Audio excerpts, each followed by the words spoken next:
Hi. Can I hear me? Can you hear me? I can definitely hear you. It's good? Yeah. All right, sweet. So, welcome to the Ross Paper Scissors podcast, episode 2. We have my good friend and comrade, Aaron Kraniak. That's me. Just a little bit about Aaron for those of you who don't know, but I assume most people that listen to this at this point, episode 2, are going to be people that say, hey, I know that guy, and they're going to listen to it. Just took off my shoes. Aaron, I know, how long's it been now? I feel like we've known each other for a few years now. Well, you were at V1 before me, so yeah. 3.5 years maybe? 3.5 years. I feel like we've known each other for 3.5 years, but we have such a natural friendship. Like, we connect on, like, a few handful of things, but we don't know each other, like, very well. No, but we like each other so much because of the things that we do have in common. Healthy brain banter. Yeah, that's a good way to say it. Yeah. But just a little bit about Aaron. I told him to text me some things about himself. Hey. He bought a home before 25 years old. He's played shows overseas. Which bands were those? That was with V1 that I toured. Oh, you went to Ukraine? Eastern Europe a bit. Played in Ukraine a couple shows and played a show in Hungary, which was a huge milestone for me. That's awesome. We'll have to talk more about that. He started his own business before 30, or you're in the process of doing Started that? it. Is it official. good? It's official? You got the... I got all of it, dude. I got my seal. I could seal stuff with I seal letters with my own personal seal. I feel like a triumphant king. He has released, or is releasing 4 EPs. I have released 4 EPs worth of music. 4 EPs worth of music. Very, very talented musician. He's helping musicians believe in themselves and get to the next level. He's the music director of V1 Church, or one of them. Is there more than one? One of them, me and Kiel. You and Kiel. So, extremely talented musician. Oh, What instruments can't you play?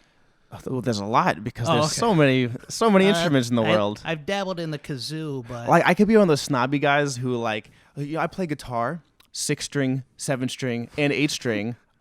Double neck. I could play a banjo, but only the 6-string kind. It's like, you could go into like details and be like really snobby about it. I play guitar, bass, and drums fluently, And sing. and sing and scream.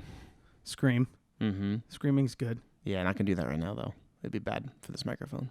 Just like back up a little bit. Yeah. This is how we're gonna start the podcast. So Aaron, thanks for coming down. So excited. How's your day? It was good. It was a good day. The weather was beautiful. I'm already going into weather conversation. It's just like, how was your day? Yeah, the weather was so nice. Well, you were outside all day. Yeah, so it was a big deal for me. Yeah, that's important. Mm-hmm. What do you do during the day? I am Lift big cranes, or yeah. you lift up the cranes. I'm you operate cranes. I'm a crane operator and a truck driver for a lumber company during the day. But I feel like that's like the smallest part of my life, even though it takes up the most time. So, yeah. Aaron is also a loving husband to his beautiful wife, Dara. Quite beautiful, and I try to be loving. We're all a work in progress. Absolutely. So, yeah, where do we begin? I guess how we met was through V1. Yeah. Right? V1 Church. 3 locations. More than that if you count, like... Dude, it's like... Well, you're more on the inside than I am. So what's the lowdown on locations / campuses / satellites / Dude, it's so crazy. Like, what's that phrase that like something is like a necessity is like I can't remember what it is. I'm so bad at phrases. But like bad situations are often like the catalyst for great things because it here's a good one. It's along that vein, but it's probably not what you're looking for. Within every damn, you're rubbing off on me. Within every adversity is a seed of equal or greater benefit. Napoleon Hill. Exactly. Yeah. So in the season of like incredible uncertainty, churches, businesses are all like being forced to like think wildly outside of the box to stay relevant, stay successful, and for churches to stay connected with people, especially. So V1 has done that by like our online services. If you're listening to this and haven't checked it out, do yourself a favor, check out the V1 online service because it's super high production quality. And I mean, like amazing messages every single week. And Like, the worship is insane. I mean, I'm a little biased because I run it, but it's so insane. We weren't always running it, though. Right? The team is just so incredible that I have the privilege of being a part of. So, but V1 right now, we had 3 locations we met in person. Now we have 1 location we record out of, but we have satellite locations, which are like watch parties that happen, that started in New York, are now happening in Texas, Kentucky, Indiana. Then we have people in London, Netherlands, Australia, and other parts of Ukraine. We have a lot of people watching Ukraine. There's people from South Africa that are watching, and these are people that regularly watch. Australia? I'm pretty sure Australia too. It's so hard. So every time we people like start watching from a certain demographic, we go into that area digitally and create watch parties that then people follow specific pages that then they can get pastored through from whatever location that they are at. So we have like a V1 London page, we have a V1 South Africa page, and then we have people over those pages that get people connected from different countries. So pretty awesome. That's crazy. You know, I know a lot of people that were part of the launch team, like myself, that are going to be very excited to hear that. Yeah. Because, you know, it started with just 18 or so people in a living room with an idea of like, let's have a cool church because we need one. But it was really just, it was like straight. I don't want to take it out of context, but it was more so people just wanted to be a part of something that could make an impact like that. It started like that, yeah. And so that was basically the vision. And I wasn't a Christian. I didn't own a Bible. Pretty sure Ryan wasn't either. A lot of people, I think out of, because we took a hand survey at one point, raise your hand if, and I think there was 3 or 4, maybe 5 people out of the 18 that even owned a Bible or read something from the Bible. Right. Outside of like, you know, the thing hanging in your mom's kitchen that says like, right next to the love live, doesn't laugh, boast love or sound. Something. I don't know. Yeah, basically. I remember going out and wanting to buy a Bible and I didn't know what to look for. So I literally Googled like popular Bible verses. And then I saw the Corinthians verse. Love is patient, love is kind. Amazing. And I literally laid out, I'm like, there's like 30 different Bibles. I'm like, which one do I friggin' get? Oh my gosh. So I literally laid out all the Bibles and I looked for that verse in all the Bible. Like, oh, maybe it's in this one, but it's not in this one. And I was finding out like, oh, they just use different verbiage basically. Exactly. Different version. I'm like, oh, but it was an odd time in my life. But basically, yeah, so that's where it started. 18 people with just the dream to be part of something bigger than they were, that they knew would eventually outgrow themselves. I don't think a single person from the launch team is currently a large active part of the church. I mean, like I'm on the worship team, and Ryan's still very involved. Ryan's a lot with basically the only one who's super involved still. Yeah, but everyone else is just kind of falling back. Now he's passed on to these giant teams. Like the digitals team, I know just from I talked to Mariah a few months ago, probably. She was thanking me because I passed the baton to her. I was like, dude, I said, you're so much better at this stuff than I was. I literally just downloaded apps. I didn't know what I was doing. I was winging it. Like, you actually have a background in creative. Like, you're a photographer. I became a quote-unquote photographer because of V1. I was like, we should make we need a digital presence, and we need someone to take pictures. I'm like, I have a camera. So I literally brought my stuff to church. But then Alex Thomas showed up, he's a real professional photographer shooting on Broadway. What's the fashion thing? I don't know. The fashion stuff. Something. Oh. Come on. Runway. Yeah. Runway photographer. He's a runway photographer. He works in a photography studio for a university in the city. So he's both very talented. Look him up, Alex Thomas and Mariah Trigg. But yes, that's where it started. Now we're in a dozen countries. Dude, we're all over the place. What are the numbers like? Like people watching and stuff? I don't know the exact demographics for the other countries of people watching, but it's a decent percentage. That's why we started if you notice, like when you go to V1 Church, like our website and our Facebook page, like we stream live services at between 2 and 4 a.m. It's like 8 of them. Because that's like I have it like thumbnailed or favorited, so whenever the I just got 24. Exactly. It's like notification. It's like every hour. Well, the reason we're doing that is for people who are on the other time zones so they can watch the services live.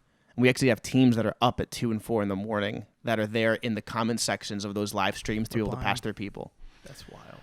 Insane. It's just like, the Great Commission is like, how can we reach everyone? and we're just not stopping until we reach as many people as humanly possible. And it's working. So, but I mean, for instance, for the month of March and April, for the months of March and April, or April and June, or whatever months there were. 2 months during COVID. 2 months during COVID, between Pastor Mike's account and the V1 account, we reached 2 million people. Wow. Yeah. So if you're on worship, it's crazy knowing that like thousands and thousands of people, hundreds of thousands of people, like know who you are. Is weird. It's like a weird thing to think about. But people know me that I have no idea who they are, and that's a weird transition. And it's funny you say that. I will literally get Facebook friend requests from. I have no idea who these people are.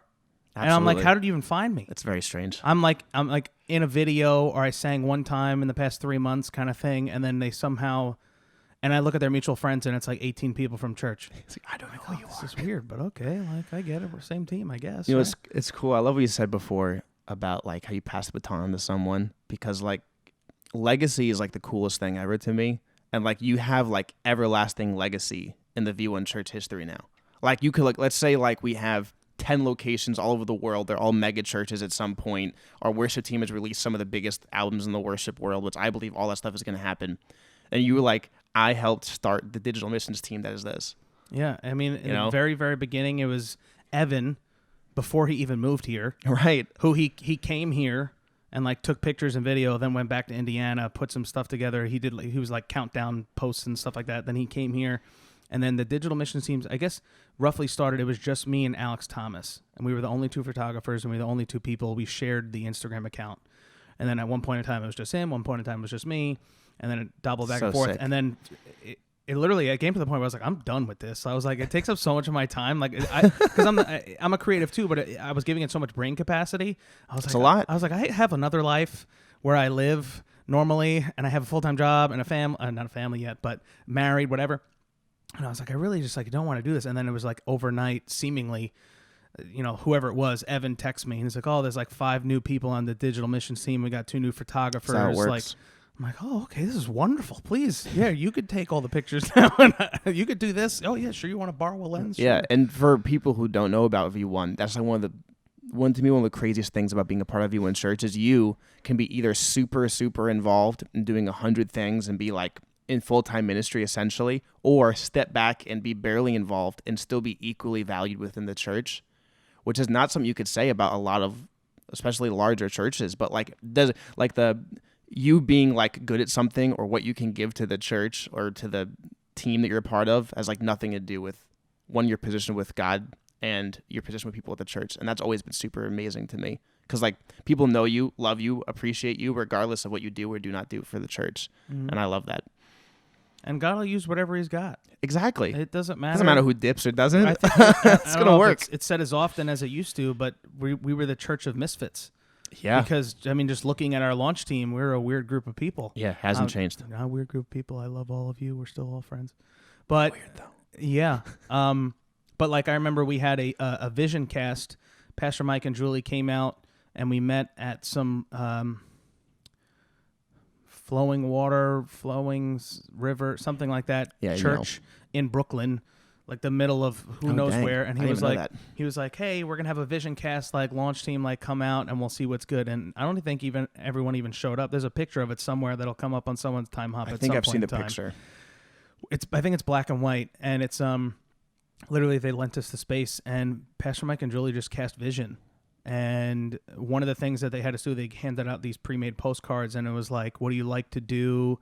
Where do you think you could be fit in? Like, can you do this, that, and the third? And through that, they delegated what people would be doing when the church launched. So, like, in the beginning, before digital missions, I was actually, me and Nicole were like the quote-unquote leaders, coaches. There wasn't a phrase for it at all, but we were the environments. Like, I carried all the flags. I remember, dude. I brought the flags home and, like, all that stuff. And, like, I remember when Dara and Nicole, like, they ran all of the environments team. Yeah. Yeah. And then she passed the baton to Dara. Yeah, who then passed the baton to Angela. It's like, it's so crazy. I love it. So wild. I could talk about V1 forever, but We'll come back to it. Well, I have one question. yes. Since you kind of already started saying it, where do you see V1 in the next 5, 10 plus years? Oh man, permanent building. I would say, Lord willing, within a year, permanent building that we could have services in. I think we're closer than we've ever been before. Not without getting any specific details. I can't give any promises, but like we're really close. And you know, anything's subject to change, but like I think we will be a national name and an international name in the Christian world within 2 years, 2 or 3 years. I think we'll have some serious stake in the stake in the ground. We'll be with it. I mean, obviously, that's not like our only reason for doing anything, but like our level of influence, I think, is going to rise so high because the leadership runs and does things according to Scripture, and as the Holy Spirit leads, no decisions made without the Holy Spirit first prompting it and then approving of it. And the evidence is easy to see because the success is just outrageous. The amount of rapid growth, the miracles that honestly, for anyone, we could talk about this forever, but I'll say this just so everyone can hear it. I'm a Christian. First and foremost, I mean, I started the church, part of it, whatever, part of the team, whatever. But the thing that really solidified my faith for me was witnessing literal miracles, physical miracles, financial miracles, things that you cannot explain. Crazy stuff, you man. You cannot explain the things that I've seen. So V1's mission to impact as many people as possible, like no cap. Wow, I just said that millennial phrase without intentionally trying to do it. Bro. But yeah, no. Dude, we had a spine doctor's spine healed. Like, how much more like evidence do you want than that? He's like, I'm a doctor, and my spine was healed. So, crazy stuff, man. I've seen so much things happen, but like the evidence of the church going in the right direction because it's so successful because God's leading it. That's really as simple as that. And like people like, oh, why you want to get so big and famous and all that stuff? It's not we want to get big and famous. We're just never satisfied. We'll never satisfy with the amount of people we've reached. Yeah. It's always how many more people can we help. And if you really, when I think about it, like people think they talk about whatever other, Hillsong or even a worship band like Bethel Church, like anything like that. People, you can name a handful of people from that church. I don't think that there's many people that you can name from V1 because everyone does it with the heart of I'm doing this because it's the right thing to do, not because I'm doing it for accolades. So, I mean, the face of V1 is like it's people and it's diversity and everyone that's there, and then Pastor Mike Signorelli. But like, that's another thing I'll throw in there: the diversity of V1 Church, unmatched in my experience. I haven't been to plenty of churches, maybe half a dozen, but I've never been to a church that has every shade of human being and the backgrounds of Catholic, Christian, Jewish, Muslim, Buddhist, Hindu. Yeah. Backgrounds of African. I don't even know what they were doing, but I remember seeing people in our services that were wearing full African garb and headdresses and stuff. Everyone. We had people come and, who were devout Muslims, literally renounced their faith in church and got excommunicated from their family to follow Jesus. Like, as real as that. Not like bashing people's religion and what you personally follow and your personal beliefs, but that did happen, like, because the power of God's just so present in every service. I love what you're saying about diversity, and like, I think this is a thing that I think can go so many different parts of your life, not even just in churches, but especially like in businesses, and if you're trying to start a business. When I said like things I texted you, and like one of my things is developing and helping musicians and people in general get to the next level and to gain confidence in themselves. That's one of my jobs as a worship director, and it's one of the things that I enjoy most of anything I do in life. And talking about diversity is not always just the skin color or the shape or whatever, or nationality or background, but it's like, for instance, like, Herman Kellner, right? Herman, I'm about to blow your spot up if you listen to this. Herman's an incredible guy. So Herman came to me. Bassist. He is an awesome bassist. So he came to me, and he wanted to join the worship team, but he didn't have like a lot of experience with large stages and the level of worship that we do. He played like pretty like low key worship services, and that's like all he really knew. So I was blessed enough to be able to walk through that process with him of like training him and teaching him and helping him build his confidence with being on stage. I mean, when you're on stage in front of a lot of people and you have cameras on you, it's definitely a lot to take in if you've never experienced that before. And he not only excelled, but like he said he reached like a life goal of his and being able to play in the way that he did at V1 Church, which to me was like the greatest victory I could possibly imagine. But the thing about Herman is it's so amazing is like he's like proof that like we don't just favor young people in our team, or it's not just like, oh, I could never join that team because they only play young people songs. There's only young people in the team. It's like he's an older gentleman. Herman, I know you look amazing. I swear, you look amazing. You're not old. But like, you know, he represents a whole different generation. He's an adult married with kids. Yeah, you know, he represents our the lead generation of people, you know, and like to me, he's a catalyst for 100 other people to look at him on stage and be like, oh, if he could do it, I also can do it. Because you know, sometimes you go and you sit to a church and all you see is young, like crazy hipsters on stage. Like most people would immediately write it off that like I wouldn't even try to audition because it's not my type of place. But V1 has such a culture that it's like anyone truly can be a part of it. You know, if you're dedicated and you want to do it, I'll get you there. God will get you there. Mm-hmm. It's like, and I love that.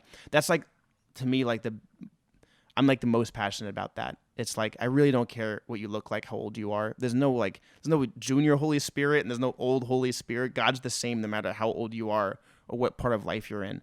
So I think that's a really unique part of a lot of what V1 does. Yeah. Yeah, it's really wild to think about it. And that was one of the first things that attracted me to Mike Signorelli as a human being. Yes. And he's very handsome. Very handsome pastor.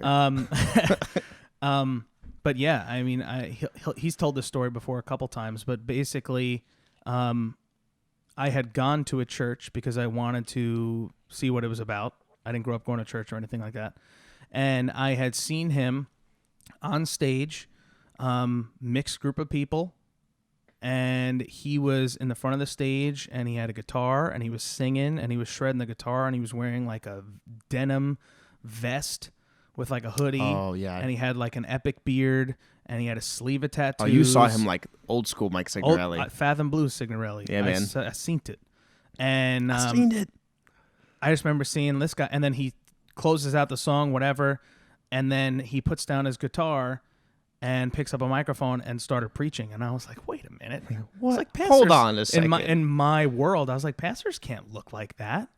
And then like at the end, I met him and he introduced us to his pregnant wife. And I literally, I'm like, pastors can't have wives. Like I literally had no idea. Oh my gosh, this is wild. But yeah, no, and that's what's so crazy about V1 is because there's, you know, God is no respecter of a specific kind of person. You're just a person. Yeah. And it you're a doesn't child matter of God before you're anything. Exactly. It doesn't matter where you come from, what you look like, whatever. I remember being one day on the worship team, and it was like me, Nikki G, who's a Latino. Then you got, I think it was like Dan on drums, who's like metalhead, covered in tattoos, shaved head, like gauges in his ears. Then like whoever, and I just remember like looking at it, I'm like, dang, I was like, this is so cool. And like people walk in the church and they might expect a certain thing, like a certain, they might, whatever. And my favorite's when like people come for the first time and they wear like a suit or something. It's the best. And then they sit next to someone wearing their pajamas. Literally their pajamas. Because we don't I'm not care. endorsing pajama wearing in church, but like it's not like we're gonna kick you out for it. Yeah, and it really, it doesn't matter where you come from. You know, it just matters where you're going. And it's what heaven looks like. Yeah. Like if you don't believe that, you got serious issues in your church. It's like, it truly is like, I love that, man. I just like, to me, I guess that's why I love God so much, because when you see God for who he really is, it's like, just like the perfect picture of love and acceptance. Like he's a just God and he has just rules, but like everyone can get a free pass into the kingdom, into the family of God, like, you know, and I like being a part of a church that exemplifies that. Mm-hmm. And just throwing this out there, I mean, if you've made it this far, I don't even know how long it's been, but we're going to talk about stuff that's not church. Yeah. And if you aren't a Christian and you're listening to this and you're like, oh, you're Christian, they talk about, I don't care who you are or what you believe in. Thank God, or thank the universe that we live in a country where you can believe whatever the heck you want. Yeah, man. You and don't have to believe anything I say. You don't. And to be completely frank, we do have people I know for a fact that come to V1 that aren't Christians, but they still like coming because they like the people and they like the atmosphere or they like the worship. So, yeah. So just throw Holy that out Spirit's there. sneaky though, so chances of them staying that way is not likely. But just full disclosure, I love you no matter who you are. I have plenty Absolutely. of friends that aren't Christians. Most of my friends aren't Christians, I except love- for the friends that are V1. I love having dialogue on any topic, whatever you like. People like to talk about. I love it. I just like people that are open-minded and interested in stuff. I know what I believe, but I'm interested to hear what you believe too. Yeah. And that's the best part about America. Yeah. Or one of them. I won't go on a whole thing like that, but there are countries where you can't practice whatever religion you want, and you Yeah. can't believe whatever you want because they will literally arrest you for doing so, or burn down your church, or Wasn't far off from that when I was in Ukraine. Yeah. So before we get into all that, I wanted to start like this, but we just went on like a 20-minute tangent. Who is Aaron Kraniak?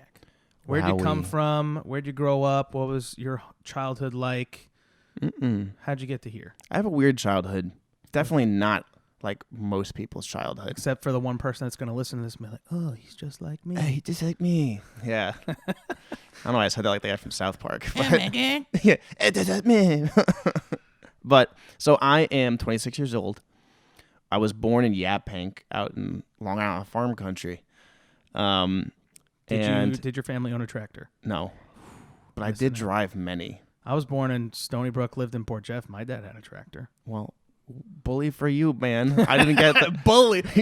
Yeah, bully for you. I had a lot of other toys though. I had quads, dirt bikes, Jeeps, go-karts, all sorts of good stuff. But you drove Jeeps as a child? I did. Like legit Jeeps? Yes, I drove wow. heavy equipment at like 7 years old. Wow, let's hear about that part of this. You will. I'll get to it real quick. So my dad since I was born, was heavily involved in the church. He was a deacon when I was born. I have an older brother and a younger brother.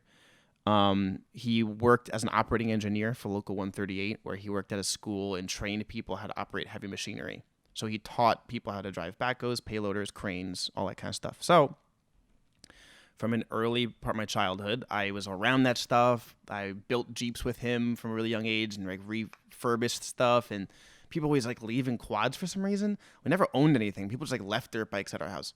So I rode those. I raced dirt bikes a little bit as a kid. And my childhood was really interesting. It was amazing.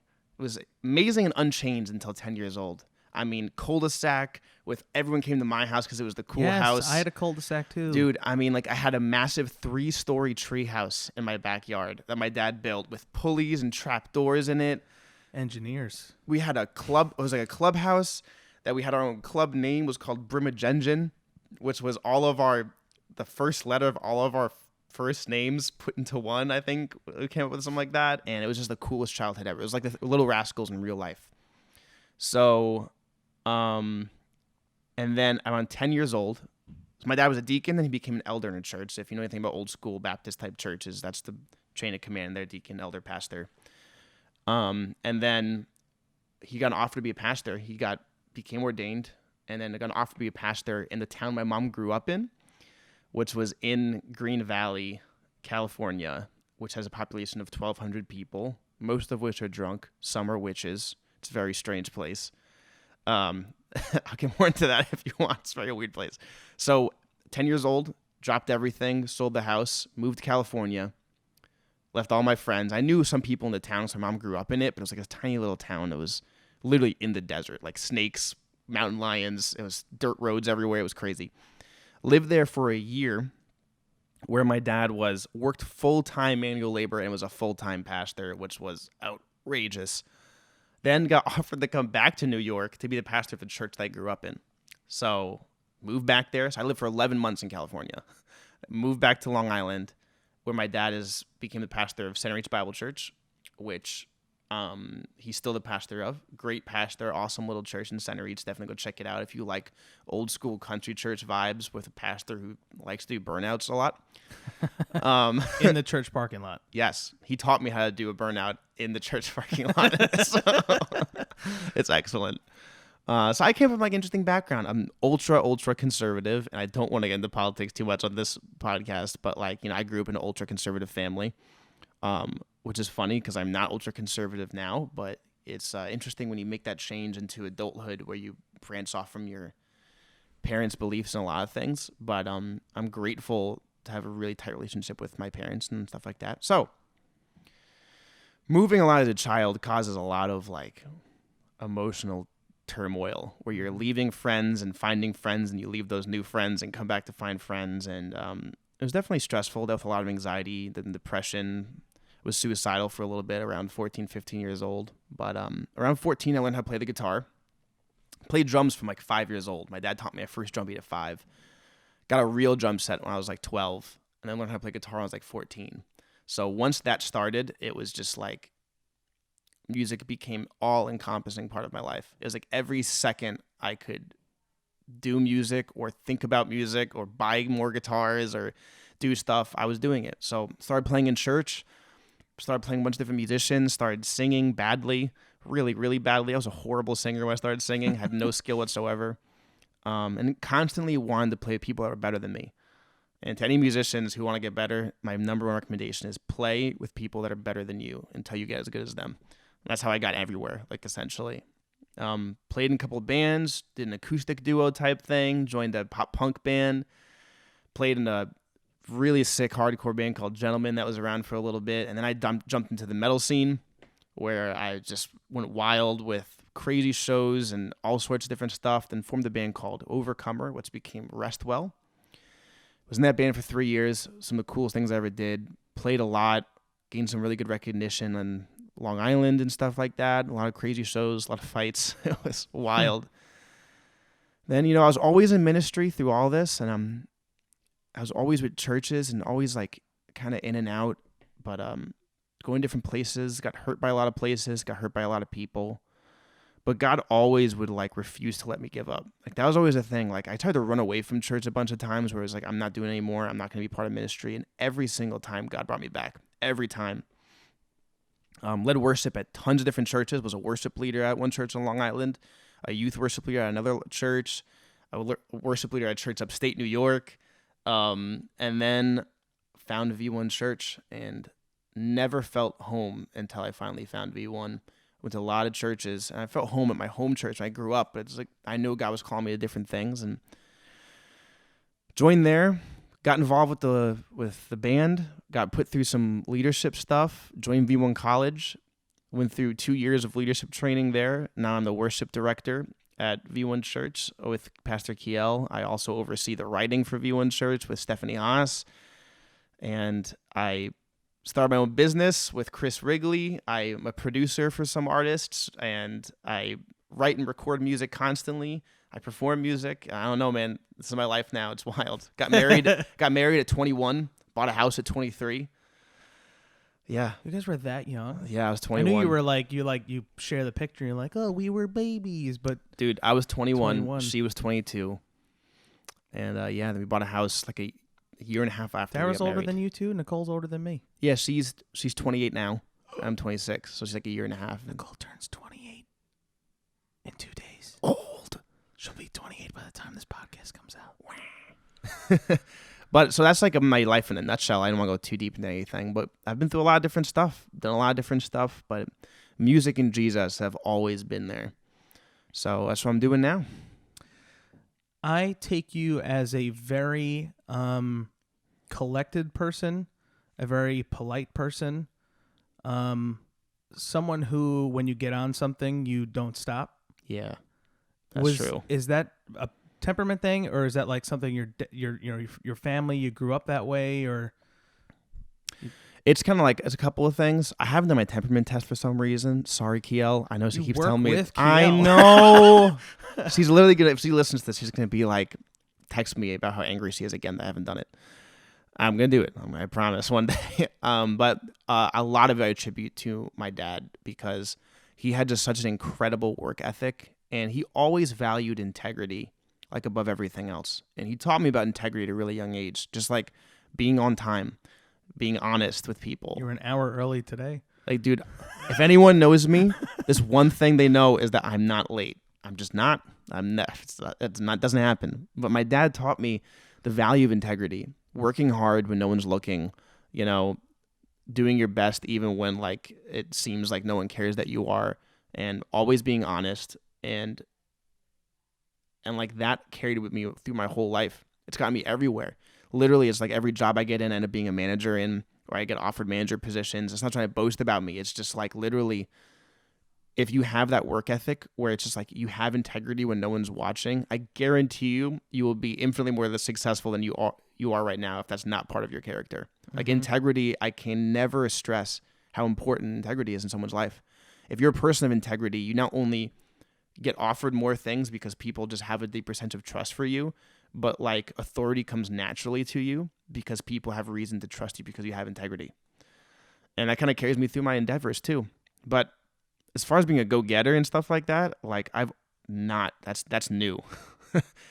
Anxiety ruled my life for a very, very long time. I still struggle with it a lot, but I would do what I really loved, but I would always bail out on stuff and get scared. And when stuff would get hard, I would make bad choices and impulse reactions and emotional reactions and decisions on things. But only recently through diving deeper in myself, I mean, therapy, which I believe everyone should have therapy. I mean, it's some form of it, of therapy or counseling or something where you can talk to someone who knows the psyche, the human brain, emotions, temperaments, anything. Incredibly important.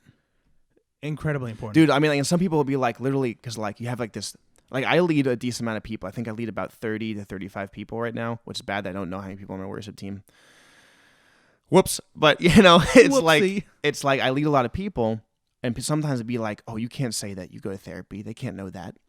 Like, to me, that's a sign of strength when someone says that I see a therapist. I'm willing to admit that I'm not perfect and I have problems and I have to get better at them. Everyone needs to be able to like have someone else help them through stuff. Like God even created community for that reason. It's like, in the church structure, like to me, no good pastor is without a good leader above them.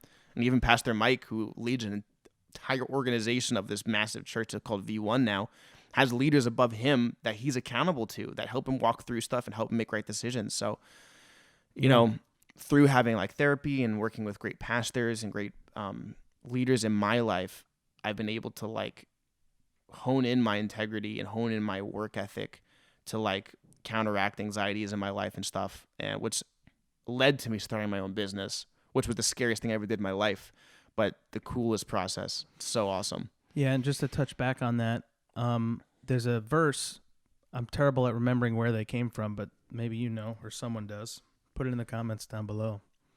There's no comments on podcasts. You can invent that. I'm going to start a new app. Let's do it. Screw Apple. But there is a verse that says to be willing to, I'm not saying it right at all, but the gist of it is be willing to be open with your peers so they can help you with your shortcomings. Yep. How it's said, when I first read that for the first time 5 years ago or whatever it was, that really changed my perspective on things because I grew up, and my temperament partially is supine, which for those of you who don't know, a supine is someone who keeps, their heart is basically a jar. And whenever anything happens to them, they just stuff it down in a jar and they don't talk about it. And then one little ounce of something just makes the jar explode. And it's someone didn't put the toothpaste cap back on, and then you have a giant temper tantrum. That's where I come from. But I grew up not necessarily knowing how to deal with those types of things. But anyways, knowing that if I know therapists, counselors, that sort of thing, there's kind of like a stigma there, which, by the way, it's silly. And, you're probably, if you're being defensive about it, some of my best friends now are therapists, psychologists, and counselors. And even if you think, and for me, that makes it easier. It's like, okay, I know this person on a personal level. And, it's different when you like go to some, you're sitting on the long couch kind of thing. How does that make you feel? I mean, I can understand a stigma there, but there are other ways that you can go about talking to people about certain things that have happened in your life to dig them up, root them up, get through it, and become a better person. Yeah. And even if you just started with a friend or a peer that you trust, just be like, hey man, I'm going through something. Can I talk to you about Absolutely. it? And just start there. Get it out in the open and then just grow from there. But I just wanted to throw that out there. Yeah, I mean, it's so important because like there is a huge stigma on it. And it's like, like for instance, both of our friends and one of my dear friends, Pastor Kiel. She's a care pastor at V1 Church, and she co-leads the worship team with me. She's a life coach as her career, which is like a different form of therapy in a lot of ways. She kind of helps people walk through life decisions and choices and manage their life properly. And it's like there's so much important stuff of it because like I think nowadays more than ever, like everyone has repressed childhood issues. I think almost every single, if you tell me your childhood was perfect, it's not. It's just not. I don't believe you. Even if you grew up in a quote unquote perfect household, that guise of perfectness causes childhood trauma. Yes. In ways that you may not notice, but it's there. Yeah, like, I grew up with incredibly loving and supportive parents, but I still have a lot of childhood issues. It just like happens like that. And there's no shame at all, no matter what caliber of person you are, or caliber of leader you are, or how much pride you think you have, to like be like, hey, like there's some stuff I want to unpack about my life that like I kind of need help to navigate through, because if I leave it to my own device, my mind's going to constantly repress it. So it's like, it's just literally having someone else help you understand what you think. And Yeah. And we were people, America and other countries that I don't know, maybe like America with it. Like we really need to like, that needs to be like more pushed towards that direction of how important and healthy it is. Yeah, mental health. Well, it is good though that mental health awareness is better. It's bigger than ever, for sure. Bigger than ever, for sure. But even you're talking about being put in those positions because, you worked on your integrity, or when you have integrity like that, it made me think of the three most influential people that I could think of off the top of my head that, in my opinion, are also extremely successful. Pastor Mike and Julie, Anthony and Callan Spark, amazing people. and Tony and Francis Papalardo, who you may or may not know. Haven't met them yet, but I know a lot about them. They're at the heads of like Operation Impact and that kind of thing. Yeah. Those three couples are some of the most transparent people that I have in my life. If not the top three most transparent people, and every single one of those people, you could go to their social media pages, listen to podcasts that they've been on. Anthony has his own podcast, Pastor Mike on Stage of V1.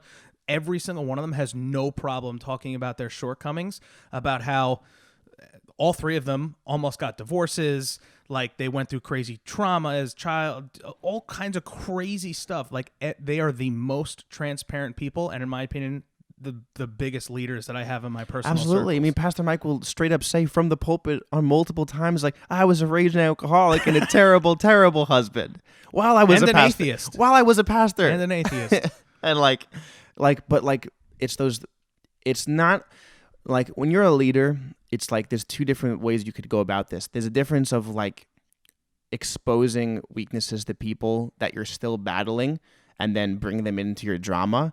And then gaining a victory over that's not what I meant. Getting a victory over your issue and then bringing them into your past failings and allowing them to use how you got victory through it to get to the next point in their life instead of hiding it. Because, it isn't healthy for me to be like, hey, I'm going through this really serious issue. Let me go talk to this new person who's joined the worship team about it. Like, that's not being transparent. That's being unhealthy and creating codependence. But it's like, but what's being healthy is like, hey, I went through this thing. I was able to get victory over it. Let me be vulnerable about my past with you so I could in hopes that it helps you realize that you can also get through this. And that's strength, because it's like realizing that your weaknesses are strength. And like God in that verse says, my strength is made perfect in your weakness. And God's at his best when we're at our worst. And it's like, every bad thing that's happened to me in my life, God has turned into a victory. That's gotten me the coolest points of my life.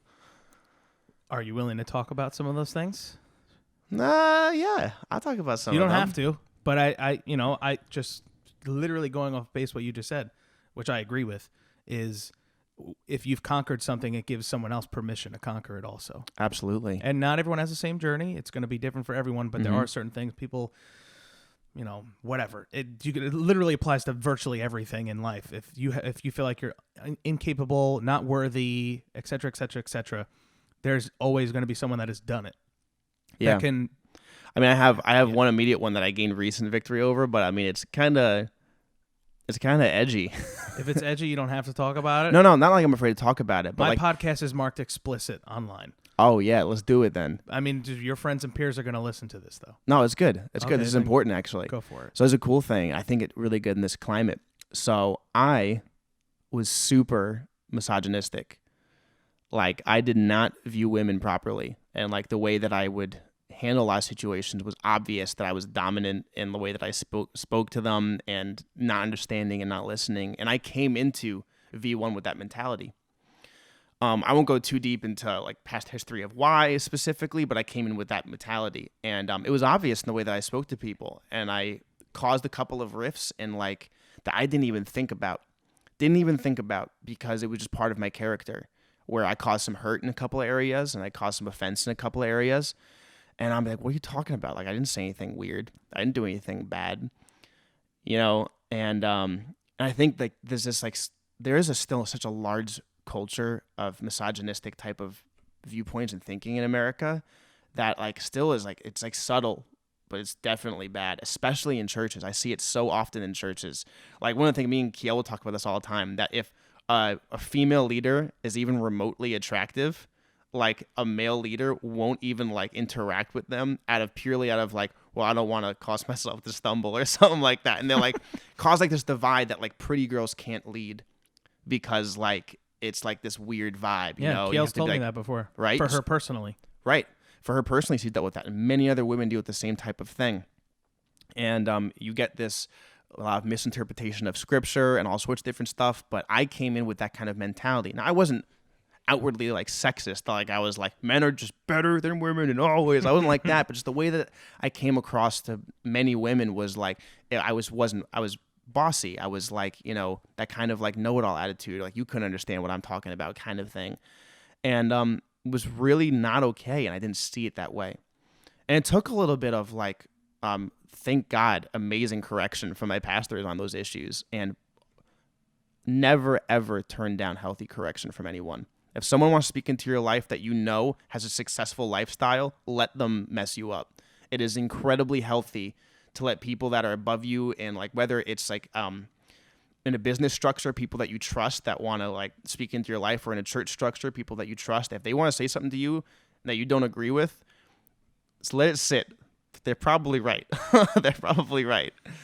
And was super right about it. And I went through this healing process of, making some healthy apologies and changing perspectives on stuff like that like I kind of just lived my whole life with, not thinking anything about, and was able to have massive healing within myself on that, and truly be able to see women that I led with as not only like equals, but like I could look at Pastor Julie as a place of authority in my life. Mm-hmm. Now, this may be like completely like not relevant to you if you listen to this at all, but I know there's a couple of people that this is like, that this is like an issue with, because I know it. I know so many people that have had this issue, and I see it so unresolved in so many churches, which irks me a lot, because it causes a lot of hurt and a lot of damages, and it holds a lot of people back from their destinies. Pastor Julie is my pastor, and I'm fully in submission to her authority in every way. And like I wouldn't have been able to say that 4 years ago. Yeah, wouldn't have happened. Well, our lead pastors are equal parts, one male, one female. Yep. And then the rest of our pastors, if I'm not mistaken, I may not know everything, but I'm pretty sure it's half male, half female. Basically, yeah. Right? Yeah. And why do you think? And like it's like I'm a worship director, but Kiel is also the worship director, because it's that healthy male and female dynamic that's awesome. It's almost like mothering and father, like a spiritual mother and father. It's like a worship team like needs a healthy spiritual mother figure and a spiritual father figure, which is like we both try to fit into those things. I'm learning every single day I lead anyone how to grow in those areas. But that specific thing was a big milestone in my life that I had to overcome that really held me back a lot. And if you're a controlling, powerful personality, which I was in an unhealthy way. Like I wasn't controlling because I actually had authority. I was controlling because I had the illusion that I had authority on issues. And authority is always given, is not taken. If authority is taken, then you're just abusing people. And it was like a really healthy thing for me to learn how to do that. But the thing is, my influence with people increased a lot. And because people felt safer with me when I learned how to properly interact with people. And it was no longer just like coming across as like bossy and arrogant and sometimes sharp and harsh in the way that I worded things. But like you can have that. It's like, no, I can trust Aaron because I know he cares about me and I know he sees me for who I am. And so I guess my advice is like, you like be a willing to be like kind of like messed up about something. Yeah. That was a huge part of pride for me. I was really, really prideful about it. Yeah. And that's definitely vulnerable for me because, like, it's obviously, like, I don't want to talk about the fact that I was super misogynistic in the past, but, like a lot of people probably didn't notice it, but there's a couple people who definitely did. And I'm so grateful for the women in my life, especially in V1 Church, that were able to speak into my life and teach me how to properly treat and speak to women in a way that honors them and honors people around them. I'm eternally grateful for it because it really like changed my whole perspective on how I interact with humans. Like literally, it was that different it was that big of a change for me. Yeah, and even being willing, and that's a big part of it. Is being willing to listen to someone, admitting that you have a problem, admitting that you or not even that you have a problem, just admitting that you don't know everything of a particular thing. Like when I first was forcibly joined the worship team. I joke around, but it was basically that Pastor Julie saw me singing in a Snapchat. And and then put me on the worship team. But Ross is an incredible vocalist, by the way. Thank you. I don't know if you guys know that. He is like exceptionally good. Some people know, I think.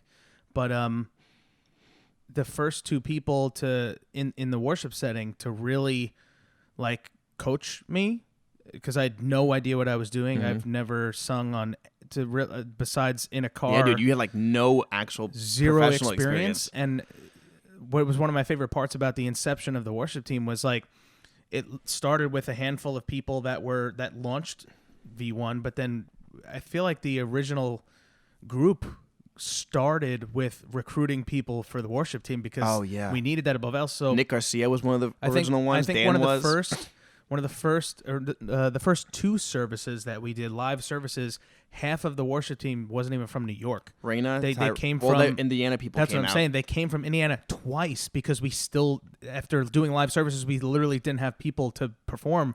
Yeah. So like, and that's when they found the Bushings came that week, and they're staples in our church now. So you said it. The first two people when I walked into that room, and it was like Brianna, Raina, Tim, Tyrone, like all these people who are like, in my opinion, professional, high tier. Oh, they're professionals for sure. Well, actually, half of them, music is their career. Ty and Raina, that's their careers. Like they're sing, legitimate professionals. He's a drummer. And Tim was a professional touring musician for a while. Yeah, so they're like legit professionals. They know everything there is to know, and they're still learning because they're that kind of people. And I walked in there, and I was like, I sing in my car all the time.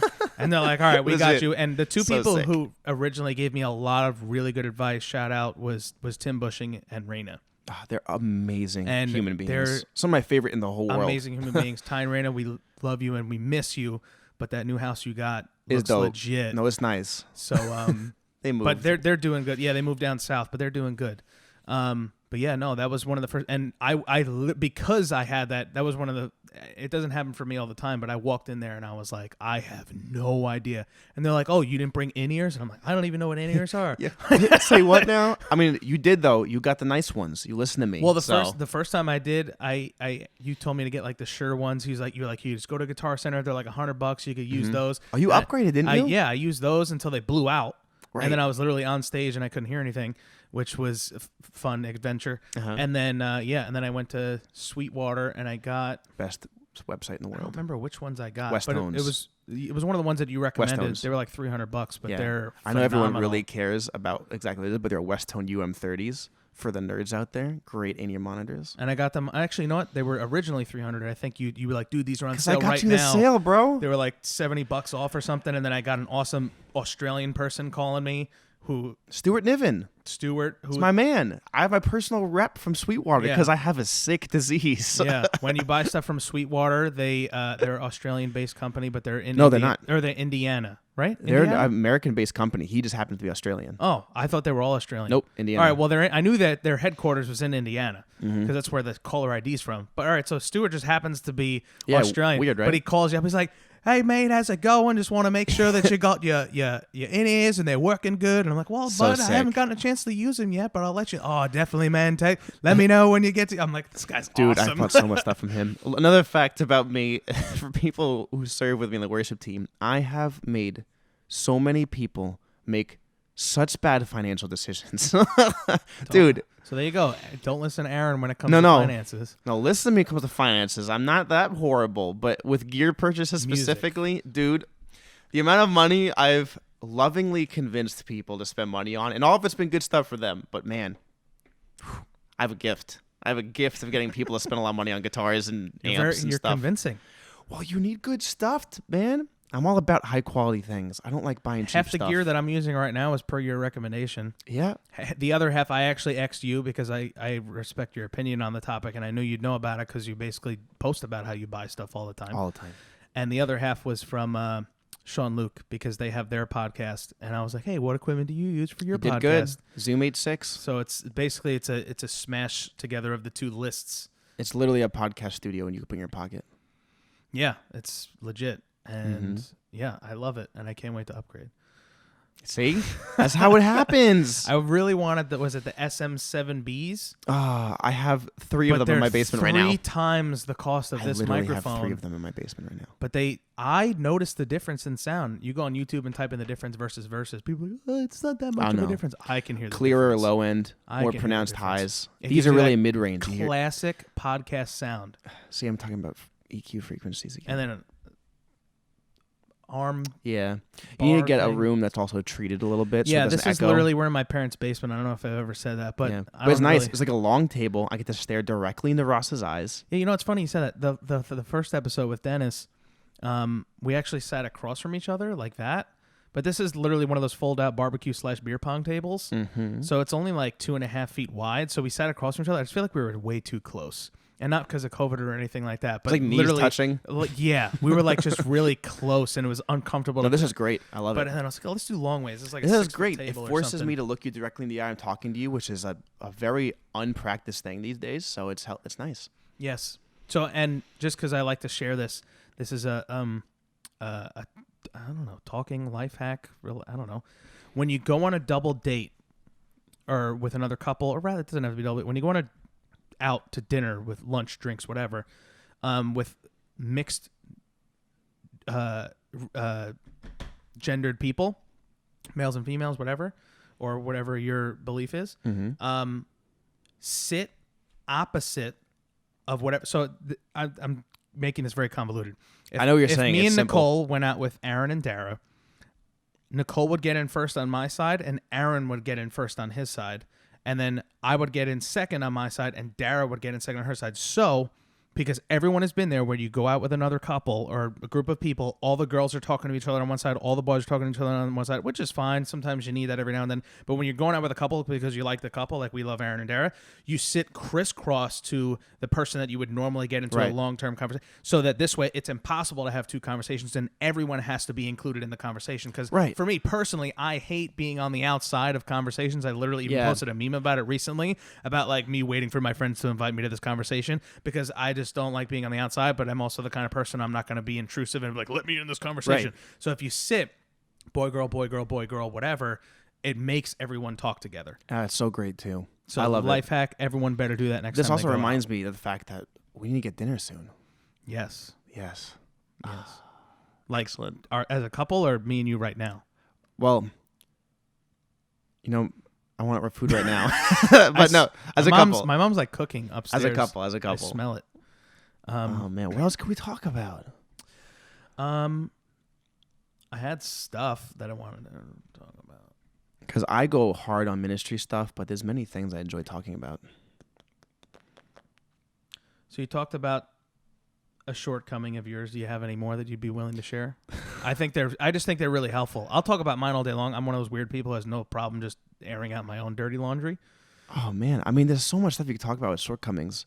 It's like, which one do you want to pick? You know, sometimes it's healthy, sometimes it's unhealthy for you to personally dive into stuff like too deeply. But you know, choose your pick. You want to talk about pride? You want to talk about arrogance? You want to talk about jealousy? I mean, it's all in there, man. I've got those too. It's all in there. Humans. So yeah, I mean, it all circles back to, first of all, there are some people that don't think. They think that they came out the womb and had a tumultuous childhood, and now they're an okay human being, and they don't have to grow. That's fine. I love you regardless. Some people like that in my life. But I think the ultimate power, and you were even talking about legacy being one of your ultimate goals in multiple streams, visages, however you want to say it. Right. The legacy that who is Aaron when he's gone. Yeah. And I really think that everyone needs to reflect and think about certain things. And I know, and I'm saying this because I literally know people who they'll ask me for a book recommendation or a podcast recommendation, and they read the book and they pick what chapters they wanted to read instead of reading the whole book, which with some books that does work. Other books, the purpose is reading it front to back. And then they'll pick and choose certain things, and they don't self-identify themselves having some of those issues. And they're like, oh, well, my sister's this or my dad's that. I'm like, personal growth is so important. Oh, gosh. What are some... That's a good segue I just created. What are some personal growth things? Where have you always been into personal growth? Because, I feel like with maybe how you grew up, there was always a level of discipline and being an integrity-filled man kind of thing. Do you want to stick with practical personal growth or emotional personal growth? Anything. Someone's going to get something from everything. It's personal growth, I wouldn't say it was always a priority for me. It was kind of just I went through life.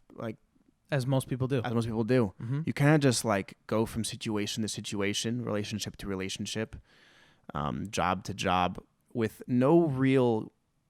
A lot of people don't have either a set vision or a goal for their future, which honestly is not necessary. I'm going to tell you right now, goals are important to set goals for yourself and for self-betterment and benefiting yourself. But having this grand dream of some incredible thing you have to do is not essential to your happiness.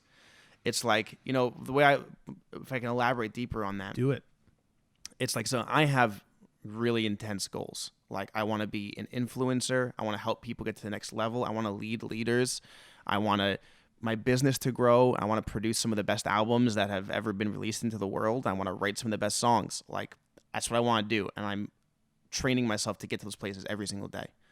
But for instance, it's so cool how God pairs people. So my wife, she is she doesn't think, it's not she doesn't have she's not about my goals and visions, but she doesn't think in that way.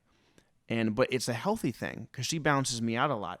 But she's extremely supportive also. She's extremely supportive of everything that I do. She's a magnificent angel of a human being. She seriously is. She's one of if my you ever favorite people. met She's my awesome. wife, I guarantee you walk away from a conversation with her feeling more peaceful Always. than you did before talking to her. Always. He just does that. But so she supports me everything that I do. But she's so content with planning the next Disney trip.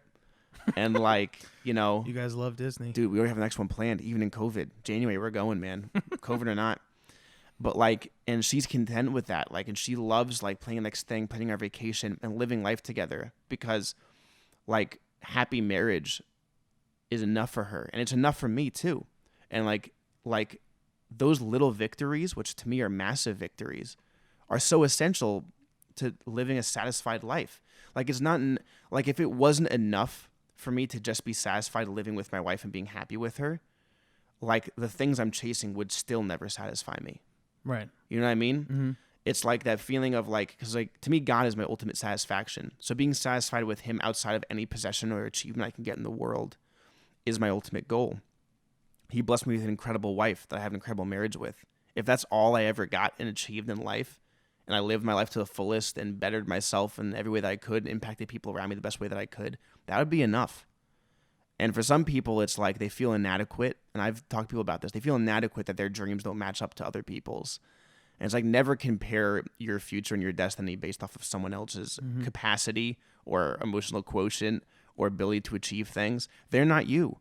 They don't know you. They don't act like you. And your dreams should not match theirs. And that's a really important thing because sometimes I based my future and well, they achieved that, so I have to achieve that. So I'm only hunting for things that I feel God put in my heart to achieve. And the ones that I feel he put in my heart to achieve, the ones that I become successful in because the direction I should be going. So, that was a long tangent there. But no, it was good. And I'll say this. I haven't always thought, that's a lie. I thought in recent years as an adult, hearing things like man without vision shall perish. and happiness is found in the pursuit of a worthwhile goal. I find that absolutely to be true, but not the only option. And I say that because as you're talking and I'm thinking about it more, even something as looking forward to the next Disney trip, that's a small goal. Yeah, absolutely. And pursuing that, saving up the money, working your ass off. Your wife is a nurse, works her ass off, for sure. Nurse. And so doing things like that, those little goals are what carry her through. And when you think about, and you'll hear people from all walks of life talk about, you have to have this worthwhile, grandiose dream, which I can agree with to a degree, but I also will say that money doesn't make you happy, and having a big giant house and fancy cars won't make you happy. And challenge me. Go get that and tell me you're happy without doing other things on the back end that ultimately will really fulfill your happiness, which, I mean, you could have all the money in the world, millions of dollars in the bank, real estate properties, Maseratis in your driveway, whatever. I said that because there's literally a Maserati in the front yard. There is. But I would take it. But if you have a crappy marriage, don't spend time with your kids, and you hate your job, or at that point you probably wouldn't have a job, but you know what I mean? Like, that's not success to me. Everyone has their own version of success, but I think going for some people, they have to have that worthwhile, ginormous, I want to be a millionaire. I know a guy who said one time, I want to be a millionaire while living on a reverse tithe. Yeah. I want to be a multimillionaire. For those of you who don't know, a tithe is giving 10% of your income away. Mm-hmm. He wants reverse tithe, giving 90% of his income away. Yep. And still being a multimillionaire. That is a radical dream that most people, 99.99% of people, will never get. But for him, that's what drives him. And then there are other people. We just heard from a former Navy SEAL, Rob O'Neill, speak about, he was part of SEAL Team 6. Mm-hmm. He was there for the whole Osama operation. He was there with Captain Phillips. He's been there for a lot of things. He talked about, people ask him all the time, how do you get through Hell Week being a Navy SEAL? Hell Week, for those of you who don't know, is where you basically, they don't let you sleep for a week. And torture you. And they torture you with physical, I think you get like a 30-second to 2-minute rest in between doing radical things, running up and down the beach, jumping in the ocean, carrying a boat on top of your head with 6 other guys. Like, it's crazy. Yeah, it's awful. It's torture. It's mental torture, but they're trying to break you down to build you up. So, but he said when people asked him, like, how did you get through that? And he said he would literally just make miniature goals in his head, like, I just got to get to breakfast. I just got to get to lunch. I just got to get to dinner. Yeah. And that's literally what he thought about. Actually, I don't know if you eat during Hell Week, but regardless, you eat. But as a Navy SEAL, and that could go with anything. If you're a runner, I know a lot of people who do a lot of long distance running. When you're running 26 miles, that's not easy. You're not just thinking about the finish line. You're thinking about, all right, I got to make the first mile marker, the second mile marker, or maybe it's I got to run to that tree, then I got to run to that sidewalk thing, then I got to run to that sign. It's those little things that will carry you on, and in that pursuit of moving towards those little goals will also ultimately make you happy because you're still in pursuit of something. Making it broader, happiness is in the pursuit of something. Yeah. If you are meandering through life like I was for a large period of like basically my teenage years and a little bit thereafter, if you're just meandering through life, waking up, going to work, going to school, going home, playing Xbox, and hanging out and drinking and partying, there's going to come to a point in your life. It's sad because in today's millennial or Gen Z culture, they literally talk about how it's like a meme how everyone's just depressed. And it's because so many. It's like the accepted culture. It's an accepted culture that people are just depressed and everyone has mental issues, but we're not going to talk about it. We're going to make a meme about it. Crazy talk. Because that's how it is. But that's because you're not doing anything. Right. You're not doing anything. You're not pursuing anything. Like, even like, like an incredible goal is like, hey, I want to be debt free in 2 years. So I'm going to set my goal to do that. And then let that run your life for 2 years. And, at the end of that, you'll find like for a lot of people that's a healing pursuit. It's just everyone has a different pace in life. And it's like finding like the direction that you can go that benefits your life and is promoting self-growth and mental health. And, if that's an extravagant dream, then chase it. If it's a normal living at home and working a 9 to 5, but being content in that, chase it, And everyone has a different one. And it's actually funny. I listened to today, Damon John, the guy from Shark Tank. Oh yeah. He actually spoke to he did like a virtual thing, but he was like at my job, quote unquote, today. Oh, cool. And it was him, and I forget what her name is. I'm terrible with sports, so I don't know her name. Same. She's a 2-time Olympic gold medalist for U.S. women's soccer, and also a championship, I guess, World Cup soccer player. She had short blonde hair. I don't know what her name is. Sorry.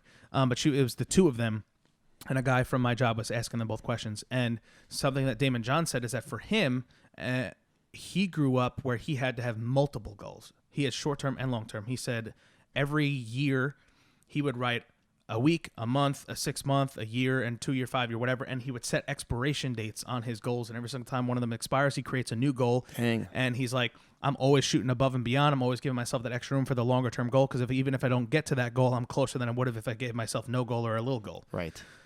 It was very informative, but yeah, so. It's crazy. I mean, humans are crazy people. There's so many different flavors. Yeah. It's and wild. like the natural humanness is just survive. Which, if you read Napoleon Hill's book Outwitting the Devil, one of my favorite books of all time. Actually, it's the first book that I ever read in my life, cover to cover. Wow. I got through all of high school and college without ever reading a book. But he talks about it, and he wrote this book it's like 90 years ago at this point. But he talks about how people will often go through life without that, what he calls chief definite aim. And he calls them drifters. They're people who are just drifting. They're people who they're distracted by societal norms. And they get caught up in those things, then they let it rule their life, and then they ultimately don't pursue anything except for those things that the enemy created for them to distract them. Ends from up their being ultimate addiction purpose, a lot of which the is- times. And it talks about it could be work, it could be school, it could be smoking cigarettes, it could be doing drugs, it could be drinking, it could be politics, it could be anything that will distract you from what you should be doing. And at the time, it might feel good because you are pursuing something, but you really need to sit back and say, where is this actually taking me? Right. Where does this What's the up? end goal? What is the end goal? Is it to whatever? I'm not gonna And if it is get my pension and retire happily in Florida, do it. But the thing is, you always have to battle complacency.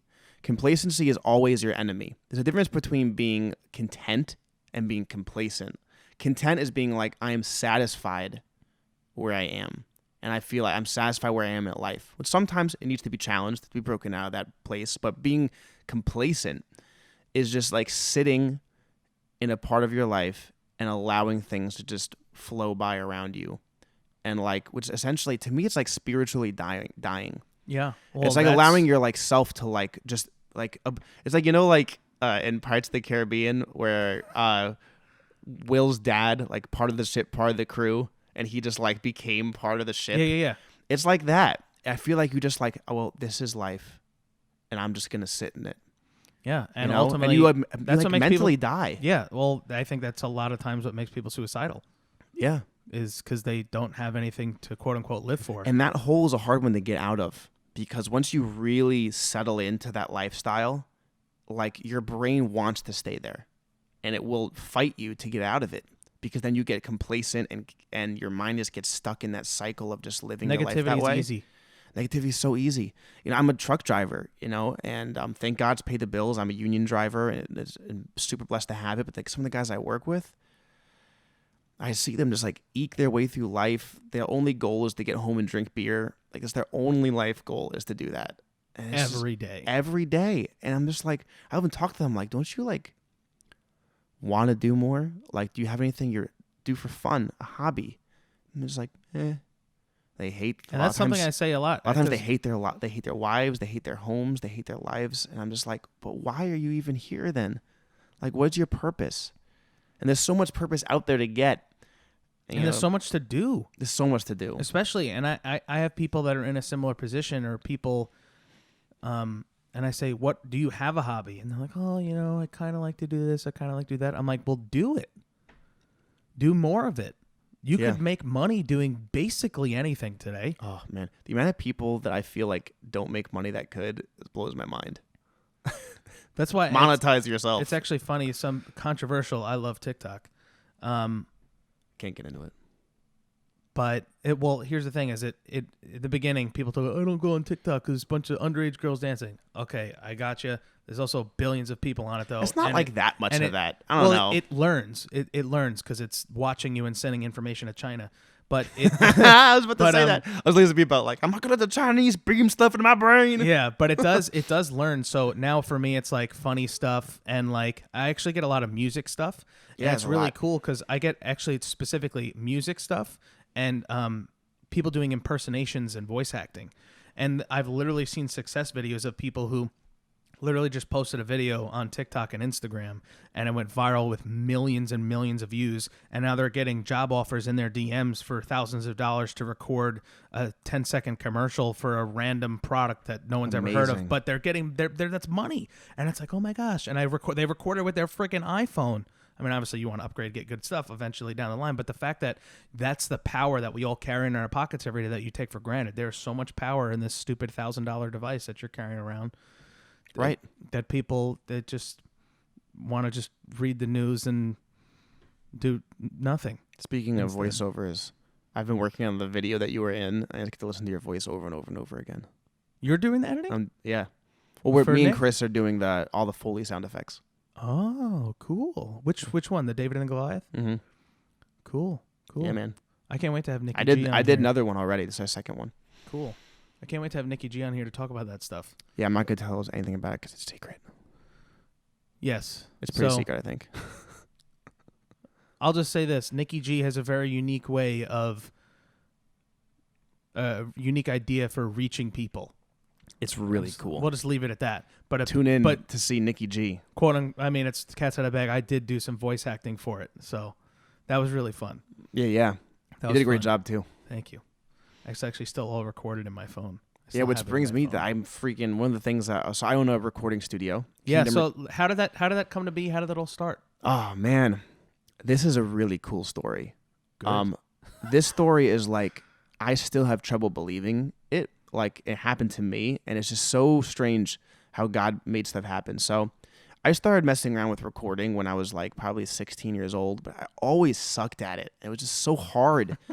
And I tried to record myself for years. It was years and trial and error of getting frustrated and not learning it. So eventually I got decent, only in like the last 2-3 years. I started recording myself and recording demos and writing, which is to me essential for good songwriters to be able to record yourself and demo out stuff. Then I met Chris Wrigley, and Chris Wrigley is probably like top 10 humans in the world to me. He's one of my best friends in the whole world, and I'm outrageously stoked to be owning a business with him. But so we got involved together through V1. He plays guitar at V1 and also does all of the audio engineering for all of V1. He's like closet talented. Yeah, dude, and closet comedian. Yeah, he's outrageously hilarious. Funny. He'd be a fun person to have on here. He's so fun to talk to. His sense of humor is outrageous. But so he does all the mixing and audio engineering. He has a degree in it. And we talked. We goofed around with the topic. He kind of had a studio-ish type thing, but never really got off the ground. I was dabbling in starting it, and I was like, I'm going to try to record this band. I tried to record one band. Didn't really work out too well. And I hit up Pastor Mike because, I appreciate spiritual input from oversight from my leaders and stuff like that. I'm like, what would you think about me, starting a studio? I know I have a lot of responsibilities at V1, so what do you think, that would look like? And he's like, I'm about it, and I think it would be awesome, but you have to do it with Chris. That's what he told me. He's like, I'll bless it if you do it with Chris. I'm like, all right, fair enough. And me and Chris go to Ukraine together. So we go to Ukraine, which is another crazy. It's not a long story, but it's the crazy story. Getting to travel to minister and play music in Ukraine and Hungary. I rented a scooter in the middle of the night and explored Hungary by myself, which is Budapest by myself. That sounds scary. Oh, man, it was outrageous, incredible. Live your life. There's so much you're missing. I'm saying that so much. But so we talked in Ukraine about we should start a business. I think we could do this. No idea the logistics of any of it. Zero. Don't know where our clients would come from, what kind of recording studio it would be, how we're going to do it, how we're going to manage our time. Can we pay bills? Can we do it working full time? No idea. Called my wife. What do you think? She's like, you should go for it. Heather was with us already, Chris's wife, and she's like, you absolutely should do it. Prayed about it, shook hands, and then didn't do anything for like 3 months. And because we started talking about it and toying it and doing it, and it was just like, there's so much fear involved in anything that's good, that comes to you, that's like worth getting. You're always going to have like this outrageous amount of fear to start something that you think might work. It rarely makes sense. It rarely makes sense. Yeah. Where it's like, it's all going through my mind is all the different outcomes. How is this going to work? How am I going to pay for stuff? Are we going to get clients? I'm already so busy. How in the heck can I take on any more? But we took on our first client and it worked really, really well. And I was like, maybe we can do this. And then we just went all in quick and got all of our paperwork together. We're now officially S Corp in the country of the U.S. of freaking A. And you're registered in New York. Registered in New York. But, I gotcha. We're I'm busting legit. your chops. We could pay taxes and stuff. I could write stuff off now. People could Google you and you'll come up on the New York State SOS. Exactly. But the coolest thing about it is the second we really committed, it all happened. Like when we both really committed, like this is real, this is serious, we're doing this. We haven't had to look for work once, and just constantly I don't promote it, and it's like someone's like, people don't even know. Yeah, like, I saw one post when you first started. Someone I don't even know essentially was like, hey, so can you like record 5 songs for us? Also, like, can you like produce our sound and make us like from the ground up produce? I'm like, what? Why would you want me to do that? And Rebecca, if you're listening, it's gonna sound good though. So it's kind of like, it's so great because like I'm gonna do what I really truly love to do, and it was so foreign to me to get paid for something that I love. I literally felt weird about it. Like our first paycheck me and Chris got, it was like, are we allowed to make money doing this? It literally felt like that because do you realize the difference of like in America, how it's like you're expected to do a job you hate? It's very true. How many people live that that's so common that people always say, do something you love. Yeah, just like why not live the way you love? It's like, but like, it's like you immediately accept like I'm gonna hate my job, but but like I need it to survive, which is true. And like sometimes you do guys suffer to get where you need to go. Yep. And I've worked manual labor, physical labor for the last 7 years of my life, so I understand. But it's like, how many people never get there because they're just too scared to start it? They're just too scared to take that step in the right direction of like, I'm just gonna do it. I don't know if it's gonna work, but I'm gonna try it. You miss what? You miss all the shots you don't take. You miss all the shots you don't take. Yeah. So yeah, it's been incredible. So Kingdom Recordings Incorporated, hit us up for all your mixing, producing, editing needs. It's been the craziest journey. We're just starting. So you guys have a location, or is it like your basement? Well, it's my basement and Chris's place, but I mean we're pretty well equipped, so we can do a lot there. Definitely. I said your basement, but I've seen pictures, and it's it's the full studio. Oh yeah, full drum tracks, vocal booth, everything, man. So, but it's cool getting to do that though, and my wife is so supportive of it. She literally is like, you couldn't ask for a better wife. She's so supportive of every single thing I've ever done. Loud music, and like thankfully she's in the hardcore too. Super huge win. She was listening to metal before I was, so she's got bragging rights. How'd you get into a metal band? How did I? Yeah, I got obsessed with metal almost immediately. You just heard weird. Like, and my dad loved Black Sabbath, contrary to what you would think about pastors. And I grew up listening to Led Zeppelin, Black Sabbath, Judas Priest, and I loved all those bands. And the second I started getting music on my own, I think the first heavy band I heard, heavy, major quotation marks on that, was Skillet. I remember listening to Skillet and like POD, and I'm like, yo, this is sick. POD is awesome. They're actually really good. Yeah. And I'm like, this is really sick. It was progressed into me listening to Under Oath, which is the first really like metal screaming band I heard. It was all downhill from there, man. It was just like obsession. And dude, people who think it's a phase, you'll get over it. Bro, I've been obsessed with metal since I was 14 years old, and it's not slowing down. So I had a group of friends who, it was like one of those things, after school we're going to so-and-so's house. My friend Sean Turk, who today is still a producer, he moved to LA to pursue it. He's doing his thing. But it started in like maybe late middle school, early high school. We'd go to his house. He literally moved his bedroom to the basement so he could make it a studio. 3 computer screens going, full board. He played the keys. He dabbled in all the the instruments. His dad's a musician, very talented musician, hilariously talented musician. Excellent. I guess funny story at one point, but like literally made his closet like into a booth. And dude, like, I'm literally doing that right now. We'd go there and just like mix random songs, or we'd go. He was originally a drummer, so we'd go in the garage and he would just like jam out, and everyone would just riff off each other. Which leads me to the funny story where there was one time. I know this story. Tell it. I did. Yeah, I think I've told you it, but I have definitely. So his dad is from Turkey, and his name is Cenep Turk, and I love that guy. He's hilarious.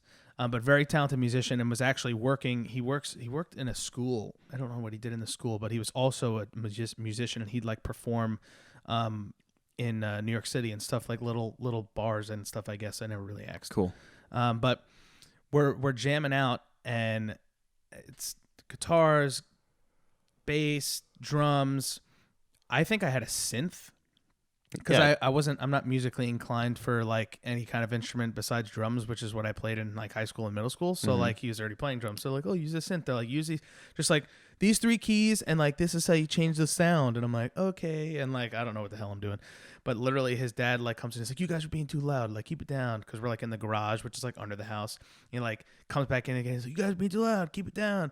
And then he leaves and comes back, and then the door opens again. We're like, oh, here it goes. He's about to tell us to shut up again. And we just hear like, and we're like, what the hell? I'm like, is this like Paint It Black or something? And he literally walks in with a sitar. Greatest. And he's like, you know what? Maybe I just join in. That was a terrible accent. But he's like, you know what? He has an accent though. It's fantastic. He's like, maybe I'll just join in with you guys. And what he a literally legend. just starts jamming with us. I'm barely jamming. Everyone else was jamming. I was a complete amateur, but hilarious. What a legend. Oh, absolutely. And I remember one time we came home and we're trying to record something, and we made a rap, and it was just me and Sean, and we're going back and forth doing it was like a 5-verse rap, and we're going back and forth, and we play back the vocals, and we can hear something else, and we're like, what is this, like a whining underneath it, like it's not coming through clear, we're like, what's wrong here? And we go outside, and because the recording booth was like in the closet, which led to the next room, his dad's like down the hall just like jamming by himself with like he had like a drum track playing off YouTube, and he's playing the violin. What a awesome guy. Like, what is this guy doing? That's awesome. It was hilarious. Yeah, my dad was a drummer, and it was so cool being able to like jam with my dad. And I've had jam sessions with my brothers where like my brother, he plays keyboard, my older brother, so we would just jam out and stuff like that, which was a lot of fun. That's awesome. Yeah, dude. Music's the greatest. I want my kids to do music stuff. Yeah, boy. I just sing though. I'd like to maybe years down the road learn something, but music is just like, I'm obsessed with, which is why I ended up producing people, and it's one thing I want to get much better at. And producing is, for those who don't know, it's essentially an artist comes with like an idea for a song. Let's say they have like maybe just a basic chord progression and some lyrics, maybe a couple of melodies, and you essentially turn it into a full production song for them. So figure all the parts out, a lot of times write the parts, produce them from scratch. I mean, most major artists you listen to today are fully produced by someone. Even maybe they come up with the lyrics themselves. Apart from like, there's definitely some fringes there. Like Bruno Mars actually writes all of his own stuff. He's an incredibly talented producer. But most artists, they're just, someone ghostwrites their stuff. And they're like, though they are incredibly talented, like wizards of sound. Nicole and I met a woman who used to ghostwrite for Lil Wayne. Yeah, dude, they make bank. And when she told us that, I almost thought it was a joke because she's a little Indian woman. Dude, it's insane. And she wrote for Lil Wayne. I'm like, what? Isn't it crazy? I'm like, oh, you're a gangster. So yeah, I want to get better at that kind of stuff. It's so much fun because like I'm obsessed with melody and structure. So like rhythms have always just infatuated me. I'm just like, I love whatever. Music brings people together. It's like, you hear a song and like you get the vibe of it and it's just like, man, that groove is so good. Or just grooving the right way. Like that's what I'm obsessed with, is recreating what makes people like get obsessed with a song. And it's something that can invoke an emotion or a feeling and will forever be drilled into your brain And like that was actually a TikTok where the guy says the three notes that are the most recognizable, and it's like bing, bing, bing, or whatever it was. And there's like a couple sitting across the table, and they're like, oh. And then it's 2 notes that are the most recognizable, and they're like bing, bing, and it's like, oh. And then it's like the 1 note, and it's like, how can you hear a song and imagine and hear it, or rather hear 1 note and hear a song? And it was, I can't even get that high right now, but it was the single note that starts. I think it was the Black Parade, where it's like the really high piano key, where it's like bing, yeah, bing, bing, bing, but it's just that, and like the couple's like, and their like faces lit up because like, oh my god, Black Parade or whatever the song was, I don't remember. But when you can like make music that timelessly invokes emotion like that, my uncle loves metal. I posted a thing that was like pick 2, the others have to go. On Facebook, and one of them was metal music, I'm almost positive, and he said that, and he's always like, "Oh, Judas Priest and Metallica." Like, I don't know if he likes Metallica, but he likes some fringe stuff too, but also mainstream stuff. But it's funny, dude. That's so sick. I'm obsessed with creating music that's memorable and that invokes emotion in people, separate from the lyrics. So like the lyrics are obviously incredibly important, but like a song that could make you feel things or specific feelings. Like that's just the music, just the melody or something, or you hear like a riff, like, or like metal is incredibly good at doing that. I think it's funny. It always makes me think of Rush, Y1Z. Literally not a word in the song, but you could probably mouth guitar the entire song. Dude, air drum. How many people can air drum that song? You know, it's like. And I beat it on expert in Guitar Hero 2. Exactly. You know what I mean? It's like, so good. It's so good. And it's timeless. And it's like, music is so magical. Which is like, I'm so glad that V1 has people that are a part of it that are willing to invest so much into the music, like yourself and other people who are, writing originals and releasing singles. I mean, I think there's only a couple out there right now, but I know that... to be changed. That's what I'm saying. It's forever going to be elevating V1 worship, and it's just so cool. And by the way, because as you've now learned, Aaron is a metalhead, and a well-versed musician. We have musicians that are some weird ones. We'll just say from everywhere. But when dude. they all get on stage and perform like a regular Christian song, and they give it their own metalcore flavor, bro, it doesn't sound like the same song. It is so epic.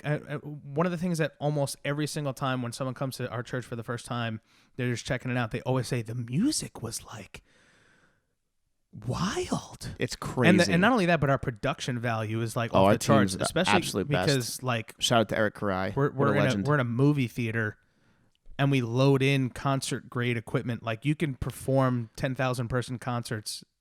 Correct me if I'm exaggerating, but 10,000 person concerts with the equipment that we have, maybe like more speakers and more stuff, but with the same type of equipment, you're professional level equipment. Yeah, we can handle like a 5,000 person crowd probably.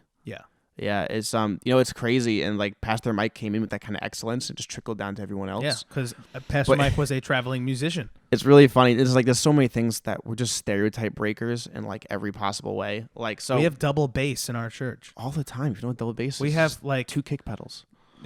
But like, dude. So it's like, if we go back to the beginning, so I joined. So Nick Garcia, who was he was the first one, right? He was the first Pastor one, Mike right? Picked him out of a crowd at that thing that he went to. Yeah.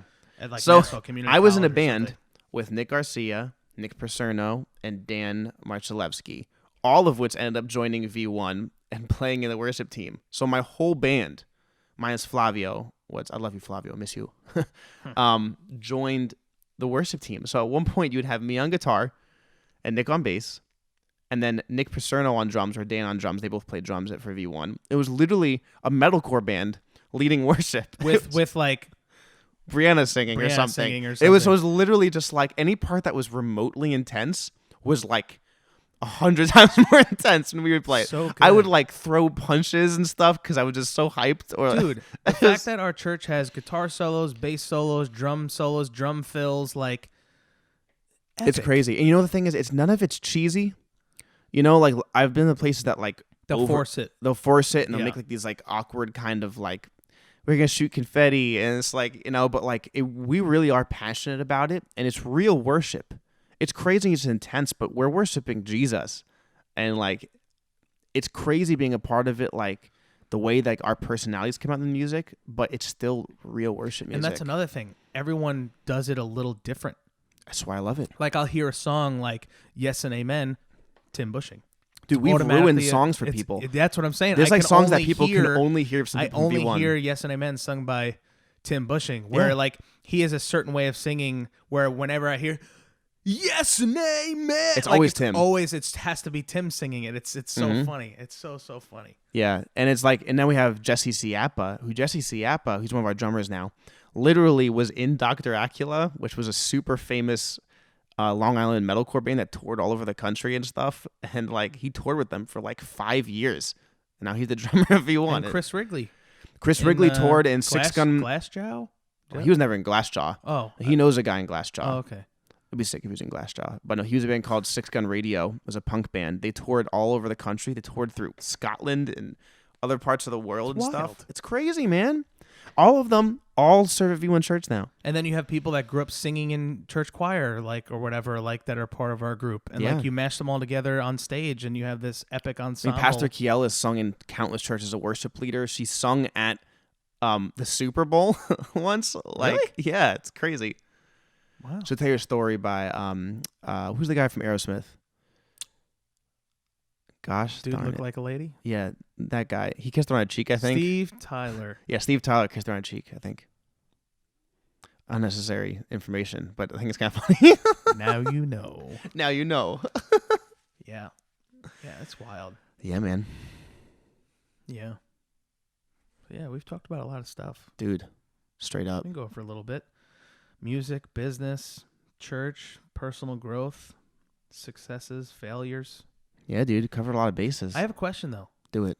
Because I think the fans might want to know. The fans. How did you meet Dara? Oh, man. Great story. Good. Not really. I mean, it's a great story. But okay, good. So if you've met Dara, my beautiful and absolutely angelic wife, she's almost nothing like me.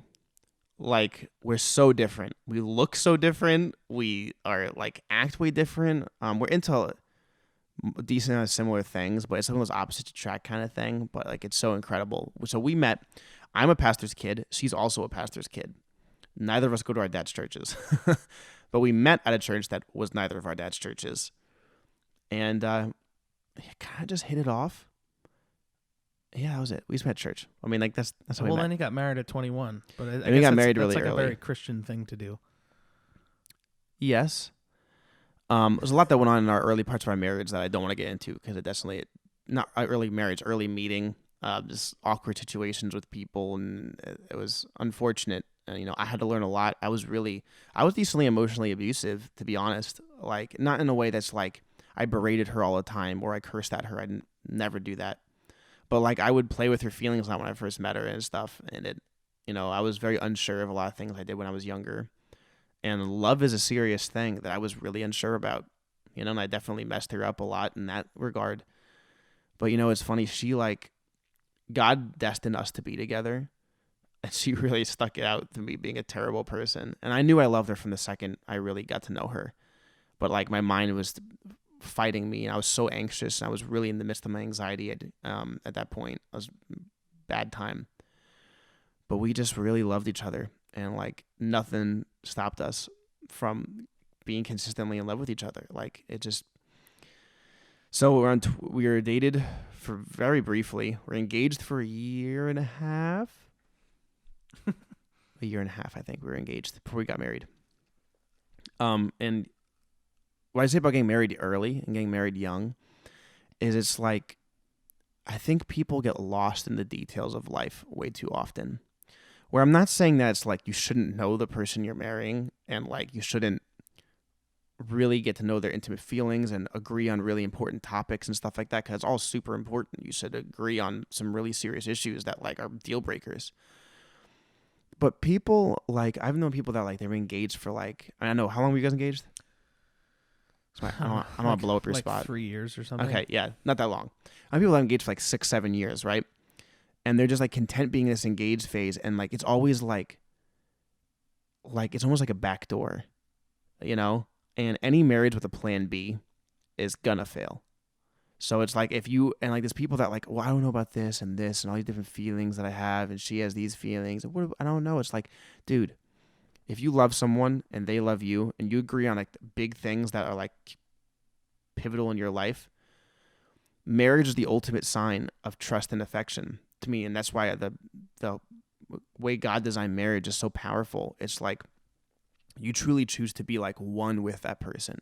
It's like not just like, oh, we're gonna sign this piece of paper and live in the same house. You know, it's like Dara is like part of me. Like, and I view it like that. It's not like she exists separately from me. Like, I don't even view it like that. She's her own person, but like we are one person the way that we act. So like what's mine is hers, what's hers is mine. There's no secrets in our marriage. And that grew into a pretty healthy marriage. And dude, 5 years in now, actually September. So right now it's August, 20th. And September 12th is our 5-year anniversary. I'll be 26 at our 5-year anniversary, which feels kind of crazy. But every year it gets better and better and better. It really does. Every year is better than the last. And I hate, let me emphasize how much I hate the dumb stigmas that people put on marriage. Dude, my job, people dead look me in the face and be like, what, are you stupid? Like for wanting to get married. Literally straight to my face, be like, you're like kidding me, right? You're going to get married? Like, don't you want to get some before you get married? Like, I'm blunt because, like, that's how people think about it. That's how guys think about marriage. I'm like, what are you talking about? Like, don't you want to live your life first? And I'm like, no, I want to live my life with my wife. Like, don't you understand that? And they don't.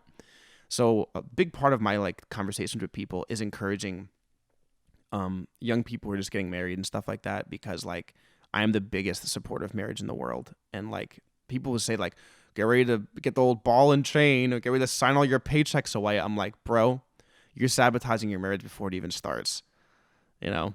Agreed. And marriage is the greatest thing. I love it. Being married to Dara is the best decision I ever made in my life. So she fills in all the gaps that are empty. And I think an important... I kind of went all over the place there on that one. proponent of marriage that's, I guess, a Christian value, but I think works for everybody, is that the two become one.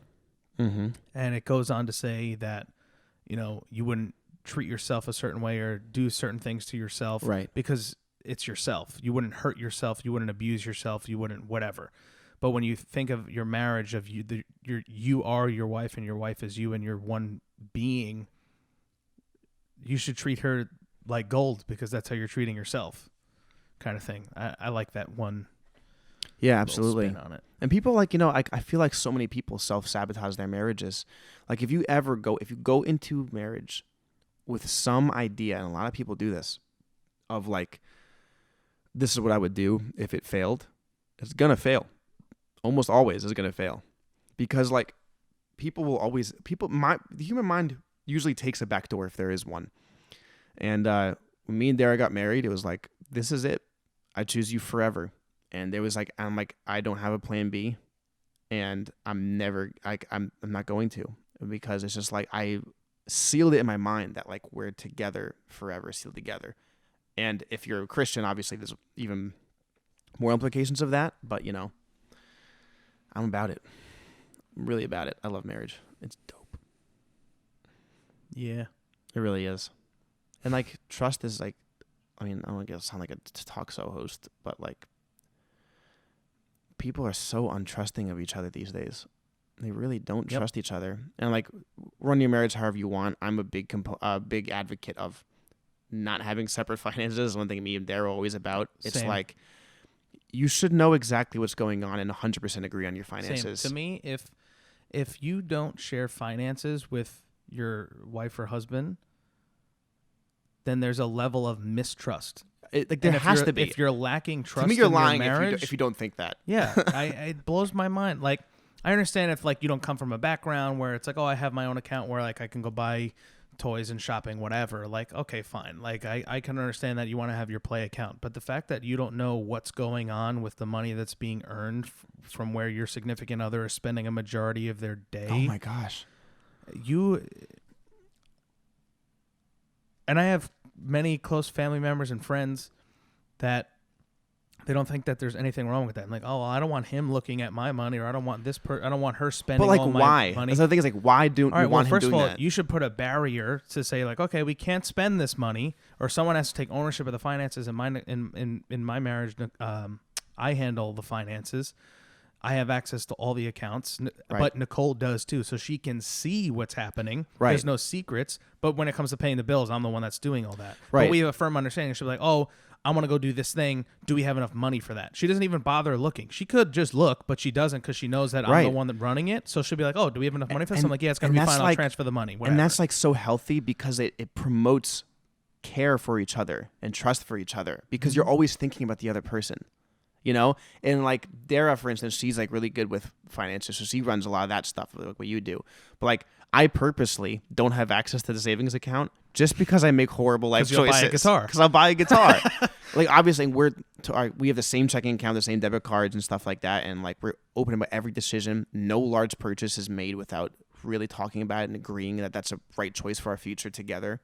And to me, if you don't have that, if there's like either whether it's he or she, doesn't matter. If it's like, I don't want you knowing how much money I have. Like, and what I'm spending it on. And what I'm spending it on, or where it's coming from even. Like, man. Like, what does that mean? Like, for a guy, what does it mean? I don't want her to see that I bought this porn subscription. I don't want her to see that all this, like, it sounds like extreme. Almost always it's that. Like, almost always it's that. You know, what are you hiding? What's the point of hiding? Like, I don't trust them with the money. Well, that should be a conversation if you don't trust them with the money, you know? And to me, I don't know. I've never really seen a marriage work out that way. Healthy? I mean, they might have longevity, but is it healthy? That's a thing. People are listening to this going, oh, my parents have been married for 40 years. Are they happy? In my opinion, I have friends and family like that where they are married for 30, 40 years, but they're kind of just cohabitating. They're not having a successful marriage. That's common. They live together. They eat together, they do stuff together, but they're not like in love. And that's why you hear people, oh, think about when you first met. And people go to relationship counseling where it's specifically, or it could just be about, you know, sex and reigniting the spark in your marriage. Maybe it's because you guys grew apart from each other because you don't even have the basic decency of trusting each other. If you don't have trust for someone that you're saying, I'll spend the rest of my life with you, but you lose right there. So good. That's really like, I mean, you guys are getting like me and Ross know nothing about anything essentially. But like my first episode, I said right off the bat, I do not claim to be an expert in anything. I've just gone through my own experiences. This is what I've seen. I know plenty of people that have gotten divorced. I know people that have been together for 60 years. I know people, and I listen to the people that are together for 60 years that look like they freaking love the heck out of each other. Absolutely, I'm gonna listen to what they say. Oh man, you just tapped into something good. I won't go too hard on, but like one of the best things I could tell any human being ever: do not take advice from people that are not successful in the area you want to be successful in. I have seen so many people make but my friend who like has a failed business and is in debt all the time told me I should do this with my money. And then they'll listen to them for some reason. I'm like, so you're telling me you'll listen to the guy who's failed with his finances multiple times and you're taking advice from him, and not even his finances, anything. Like, oh, but my girlfriend told me this about how I should handle this relationship, who's like just went through like 7 boyfriends. It's like, you know, and I'm not trying to judge, but it's like, take advice from people that have success in the areas that you want to be successful in. If I want to run my business good, I'm going to talk to someone who has a successful business. Perfect example. I needed an accountant and I didn't know anything about finances in the business realm. I really didn't experience. I want to do it the right way because I don't want to get screwed in the long run. So I hit up none other than Anthony Spark, who is incredibly good with his finances. You go to Miles? I go to Miles, yeah. I freaking love Miles. It was amazing. Shout out Miles Castman and Castman Accounting. Absolutely. Incredible love accountant. that guy. So I know you and essentially everyone that is in that realm of people go to Miles. But like, you know, I went to Anthony because I'm like, Anthony has had success in his finances and he knows how to make good choices in that. So Anthony, what should I do with this? He's also run many small businesses and large businesses, I think. But like, he's like, hey, you need to go see this guy Miles. Here's his number. Go call him. And he's like, it's going to be expensive, but pay it. I'm like, okay. I didn't even care. It's worth it. I'm like, he's like, I can go to like these online services. I'm like, and he was like probably triple the price of it to get started. And I was like, I don't really care. If Anthony told me that this is what I should do with financially for my business, I'm just going to do it because I trust his success. Mm-hmm. You know? And like you can have. And with we knowing him personally, you know he's going to do it above board. Yes, Which he's gonna do Miles above is and too. beyond. And dude, this guy's awesome. And he's like, and the process, I'm so glad I listened to it. I'm so glad I spent the money. The process was incredibly easy. I had everything. I had a full business set and running in a week, literally a week. And he's a great asset to have. He's a source of wisdom for finances and accounting. So, but that's because I listened to the person that I know was successful in the area that I needed success in. And that's such a common point. It seems so commonsensical, but so many people don't listen to that. Like So many people, they don't. If you just change the X and the Y of that sentence of don't listen to people who aren't where you want to be kind of thing, or listen to someone who is where you want to be, do what they've done, one day you'll have what they have. If you just circle back, Anthony does this a lot when he does keynotes.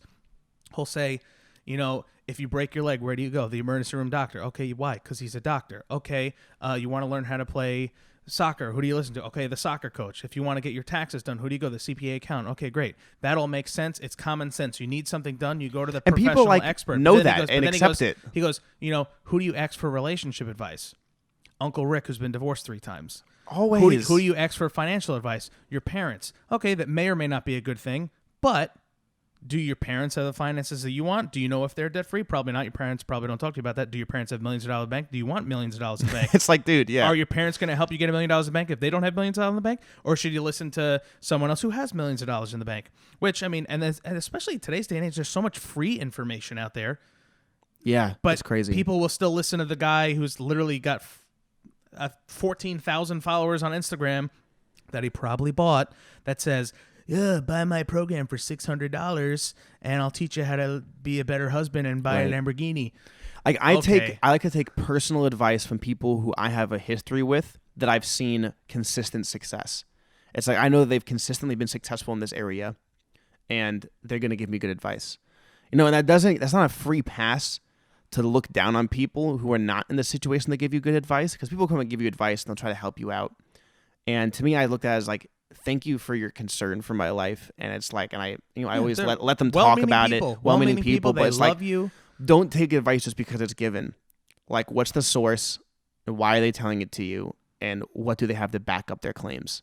Like, I'm really like, so everything I talked about today is things that I've had experience in myself and I've gotten either trained on or I've had some victory of it in my life. Otherwise, I wouldn't talk about it, because like I don't want to talk about things that I don't have either influence in or knowledge in or experience in, because then I would be deceptive and lying to you.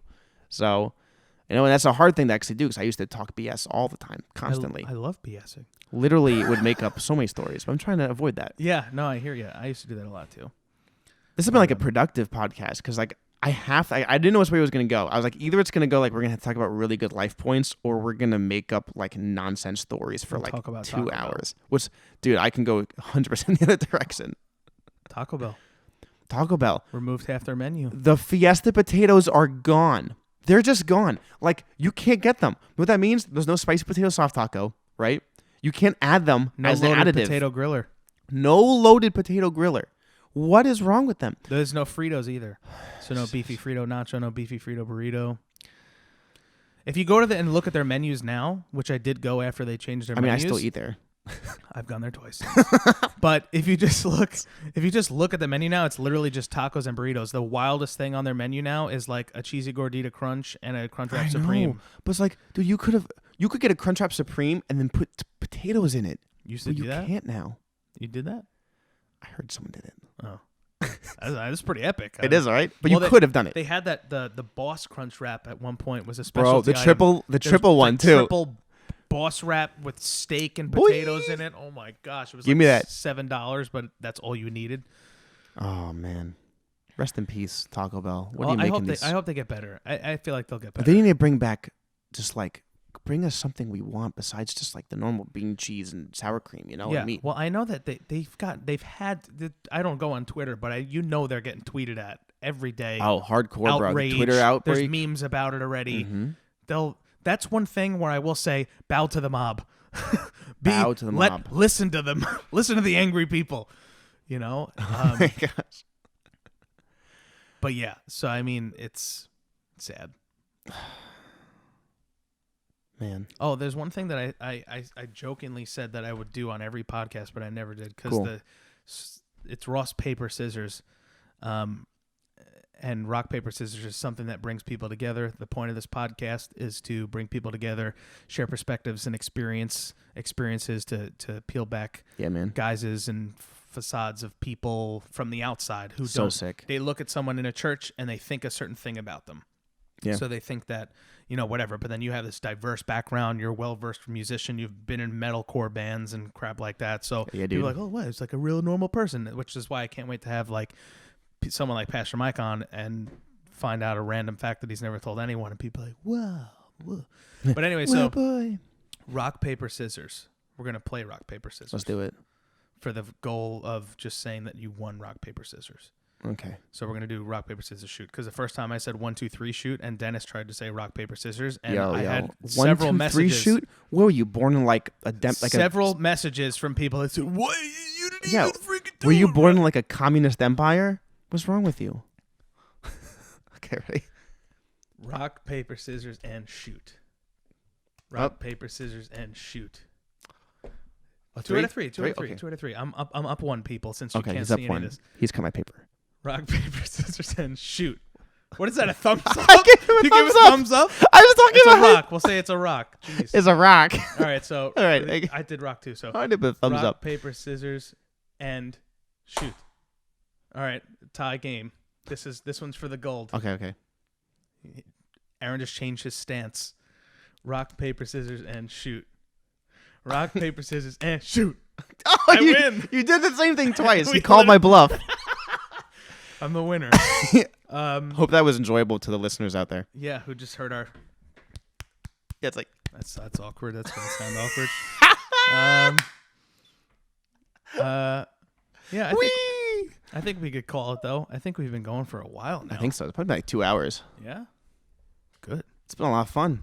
Yeah, this was great. Thanks for having me on, dude. Can't wait to have more people on. If you're listening to this and you want to be on, friggin' DM me. I feel like I started this and I haven't asked. I've asked like 4 people to be on here, and 2 of them have already been on. And I feel like there's mad people listen. My first episode had 50 downloads in the first day. Thank you. But I feel like some people want to be on, but they feel weird asking, and they're like, "Oh, Ross should ask me to be on." I don't, dude. I do this for fun. If you want to be on, let me know. We'll work it in the schedule. And now I expect an influx of new episodes releasing, which also I don't have a set schedule. I'm not like every Monday, whatever kind of thing, which not that there's anything wrong with that, but I'm just chilling, bro. And shameless plug. Please, plug everything. Please go check out V1 Church. We stream live every single Sunday where you could have community in the comments where we have pastors active and our team is active in there if you need something and they can connect with the care pastor. We have our YouTube channel, Facebook, Instagram, website. On the YouTube, we have a whole list of incredible worship covers. We did through the quarantine sessions. We had quarantine session worship covers, which were sick. And then a bunch of live recordings. They're awesome versions of worship songs. Check that out. And if you need recording, hit up Kingdom Recordings Incorporated. You can find us on Instagram and Facebook. Yes, V1 is on Facebook. They're on YouTube. They're on... you can listen to the sermons on Apple Podcast and SoundCloud, I believe. Yep. Which very diverse and deep library that goes like all the way back to the beginning of V1, which there's some great stuff in there. You can go. There's a lot. V1's website. No lack of information. Has plenty awesome resources. I'm going to talk about Operation Impact just because I brought it up before. Pastor Mike is one of the founders of Operation Impact. Operation Impact is an organization that was started with it was a group of people, but it kind of started with the first V1 service where we said for every person present on Christmas Eve service, we would donate a toy to a child in need, but it was kind of just like winging it. But then a group of like really awesome business owners and entrepreneurs and just local leaders basically band together and created Operation Impact and made it like grand scale. The first year raised over $100,000 for families in homeless shelters to get Christmas. But now, and it was actually Operation Holiday. It was Operation Holiday Impact to begin with, but then we changed it to Operation Impact because we didn't want it to be a seasonal thing. We want to be able to give as often as possible. The slogan is we give to love and we love to give. But in 3 years with just the holiday side, we've raised over $300,000 and provided festivities, because I'll say festivities because we did things outside of just giving gifts, festivities for over 1,000 people that are living in homeless shelters. And that's like real gifts. And like it's real nice gifts. gifts for like really poor people. We shut down Target straight up 3 times, once in Comac, twice in Farmingdale. We would literally Target set us up with prepaid gift cards with all the money that we had raised for if you donated $1,000, it was $1,000 going to that family minus like the percentage fee that the money gathering thing takes. But we shut down Target. We bought out the whole place, buying new bicycles and PS5s and shoes and jackets and everything. But now it's expanded. We're sending kids to Disney World that have developmental disabilities and all kinds of awesome stuff. Right? It was put off because of COVID. So stupid. But this little girl, they're getting the whole family. They've never even been outside the state. They've never been on a plane, I think. And they're going to Disney World, like white glove service. Like they're going to have butlers, chauffeurs, like it's going to be legit. So, but go to Operation, or I don't even know if that's the website. Google Operation Impact. They just launched a merch line. All the proceeds go to battling cancer, because Tony is fighting cancer right now. Yeah, man. Doing excellent, by the way, for anyone who doesn't know. He's doing fantastic. He's getting this very special treatment because he knows a lot of people all over the world. So he was able to make some phone calls, and he literally picked up everything and moved to Arizona to get some special treatment at a special center. So he's doing great. But anyway, all the proceeds from the Operation Impact thing right now, that it's a collection, so it's like limited time, I believe. Don't quote me. It says it on the website. That's going to fighting cancer, and I'm sure it'll be something like where collections come out and each thing goes to something. And V1 has merch too if you want to buy that. Sick merch. It's like really awesome merch. It goes to all the community stuff that we do, which I don't think we touched on at all. But and we do for missions trips. A lot of really cool community stuff and mission trips, several mission trips at this point, half a dozen. Crazy probably stuff. We could have done a whole podcast episode about that. Yeah. I wish we did. Mm-hmm. I want to hear about Ukraine was Budapest crazy. or whatever. And Budapest is nuts. Yeah, that's what I'm saying. That smile on your face says it all. Yeah, but I got to go eat Taco Bell. Yeah, all right. So we'll call it. Thank you for coming. Ross Paper Scissors Podcast. You can find Aaron and all his affiliates on social media, which he's going to plug right now. I don't know if he did already. Yeah. You can find me at Aaron Kraniak on Facebook, and then The Kraniak on Instagram. And I'm active there and on my business account, which is Kingdom Recordings Incorporated on Instagram. Boom. And if you search V1, 87 things come up because there's V1 much. Everything. Worship, including rumors that they were a cult on Reddit, which is really funny to read. Really? Yep, it's awesome. Oh, I got to look that up. I don't know if it's even there anymore, but there's a Reddit post saying that V1's a cult, and it's like very not. So it's very funny to read the post. That's awesome.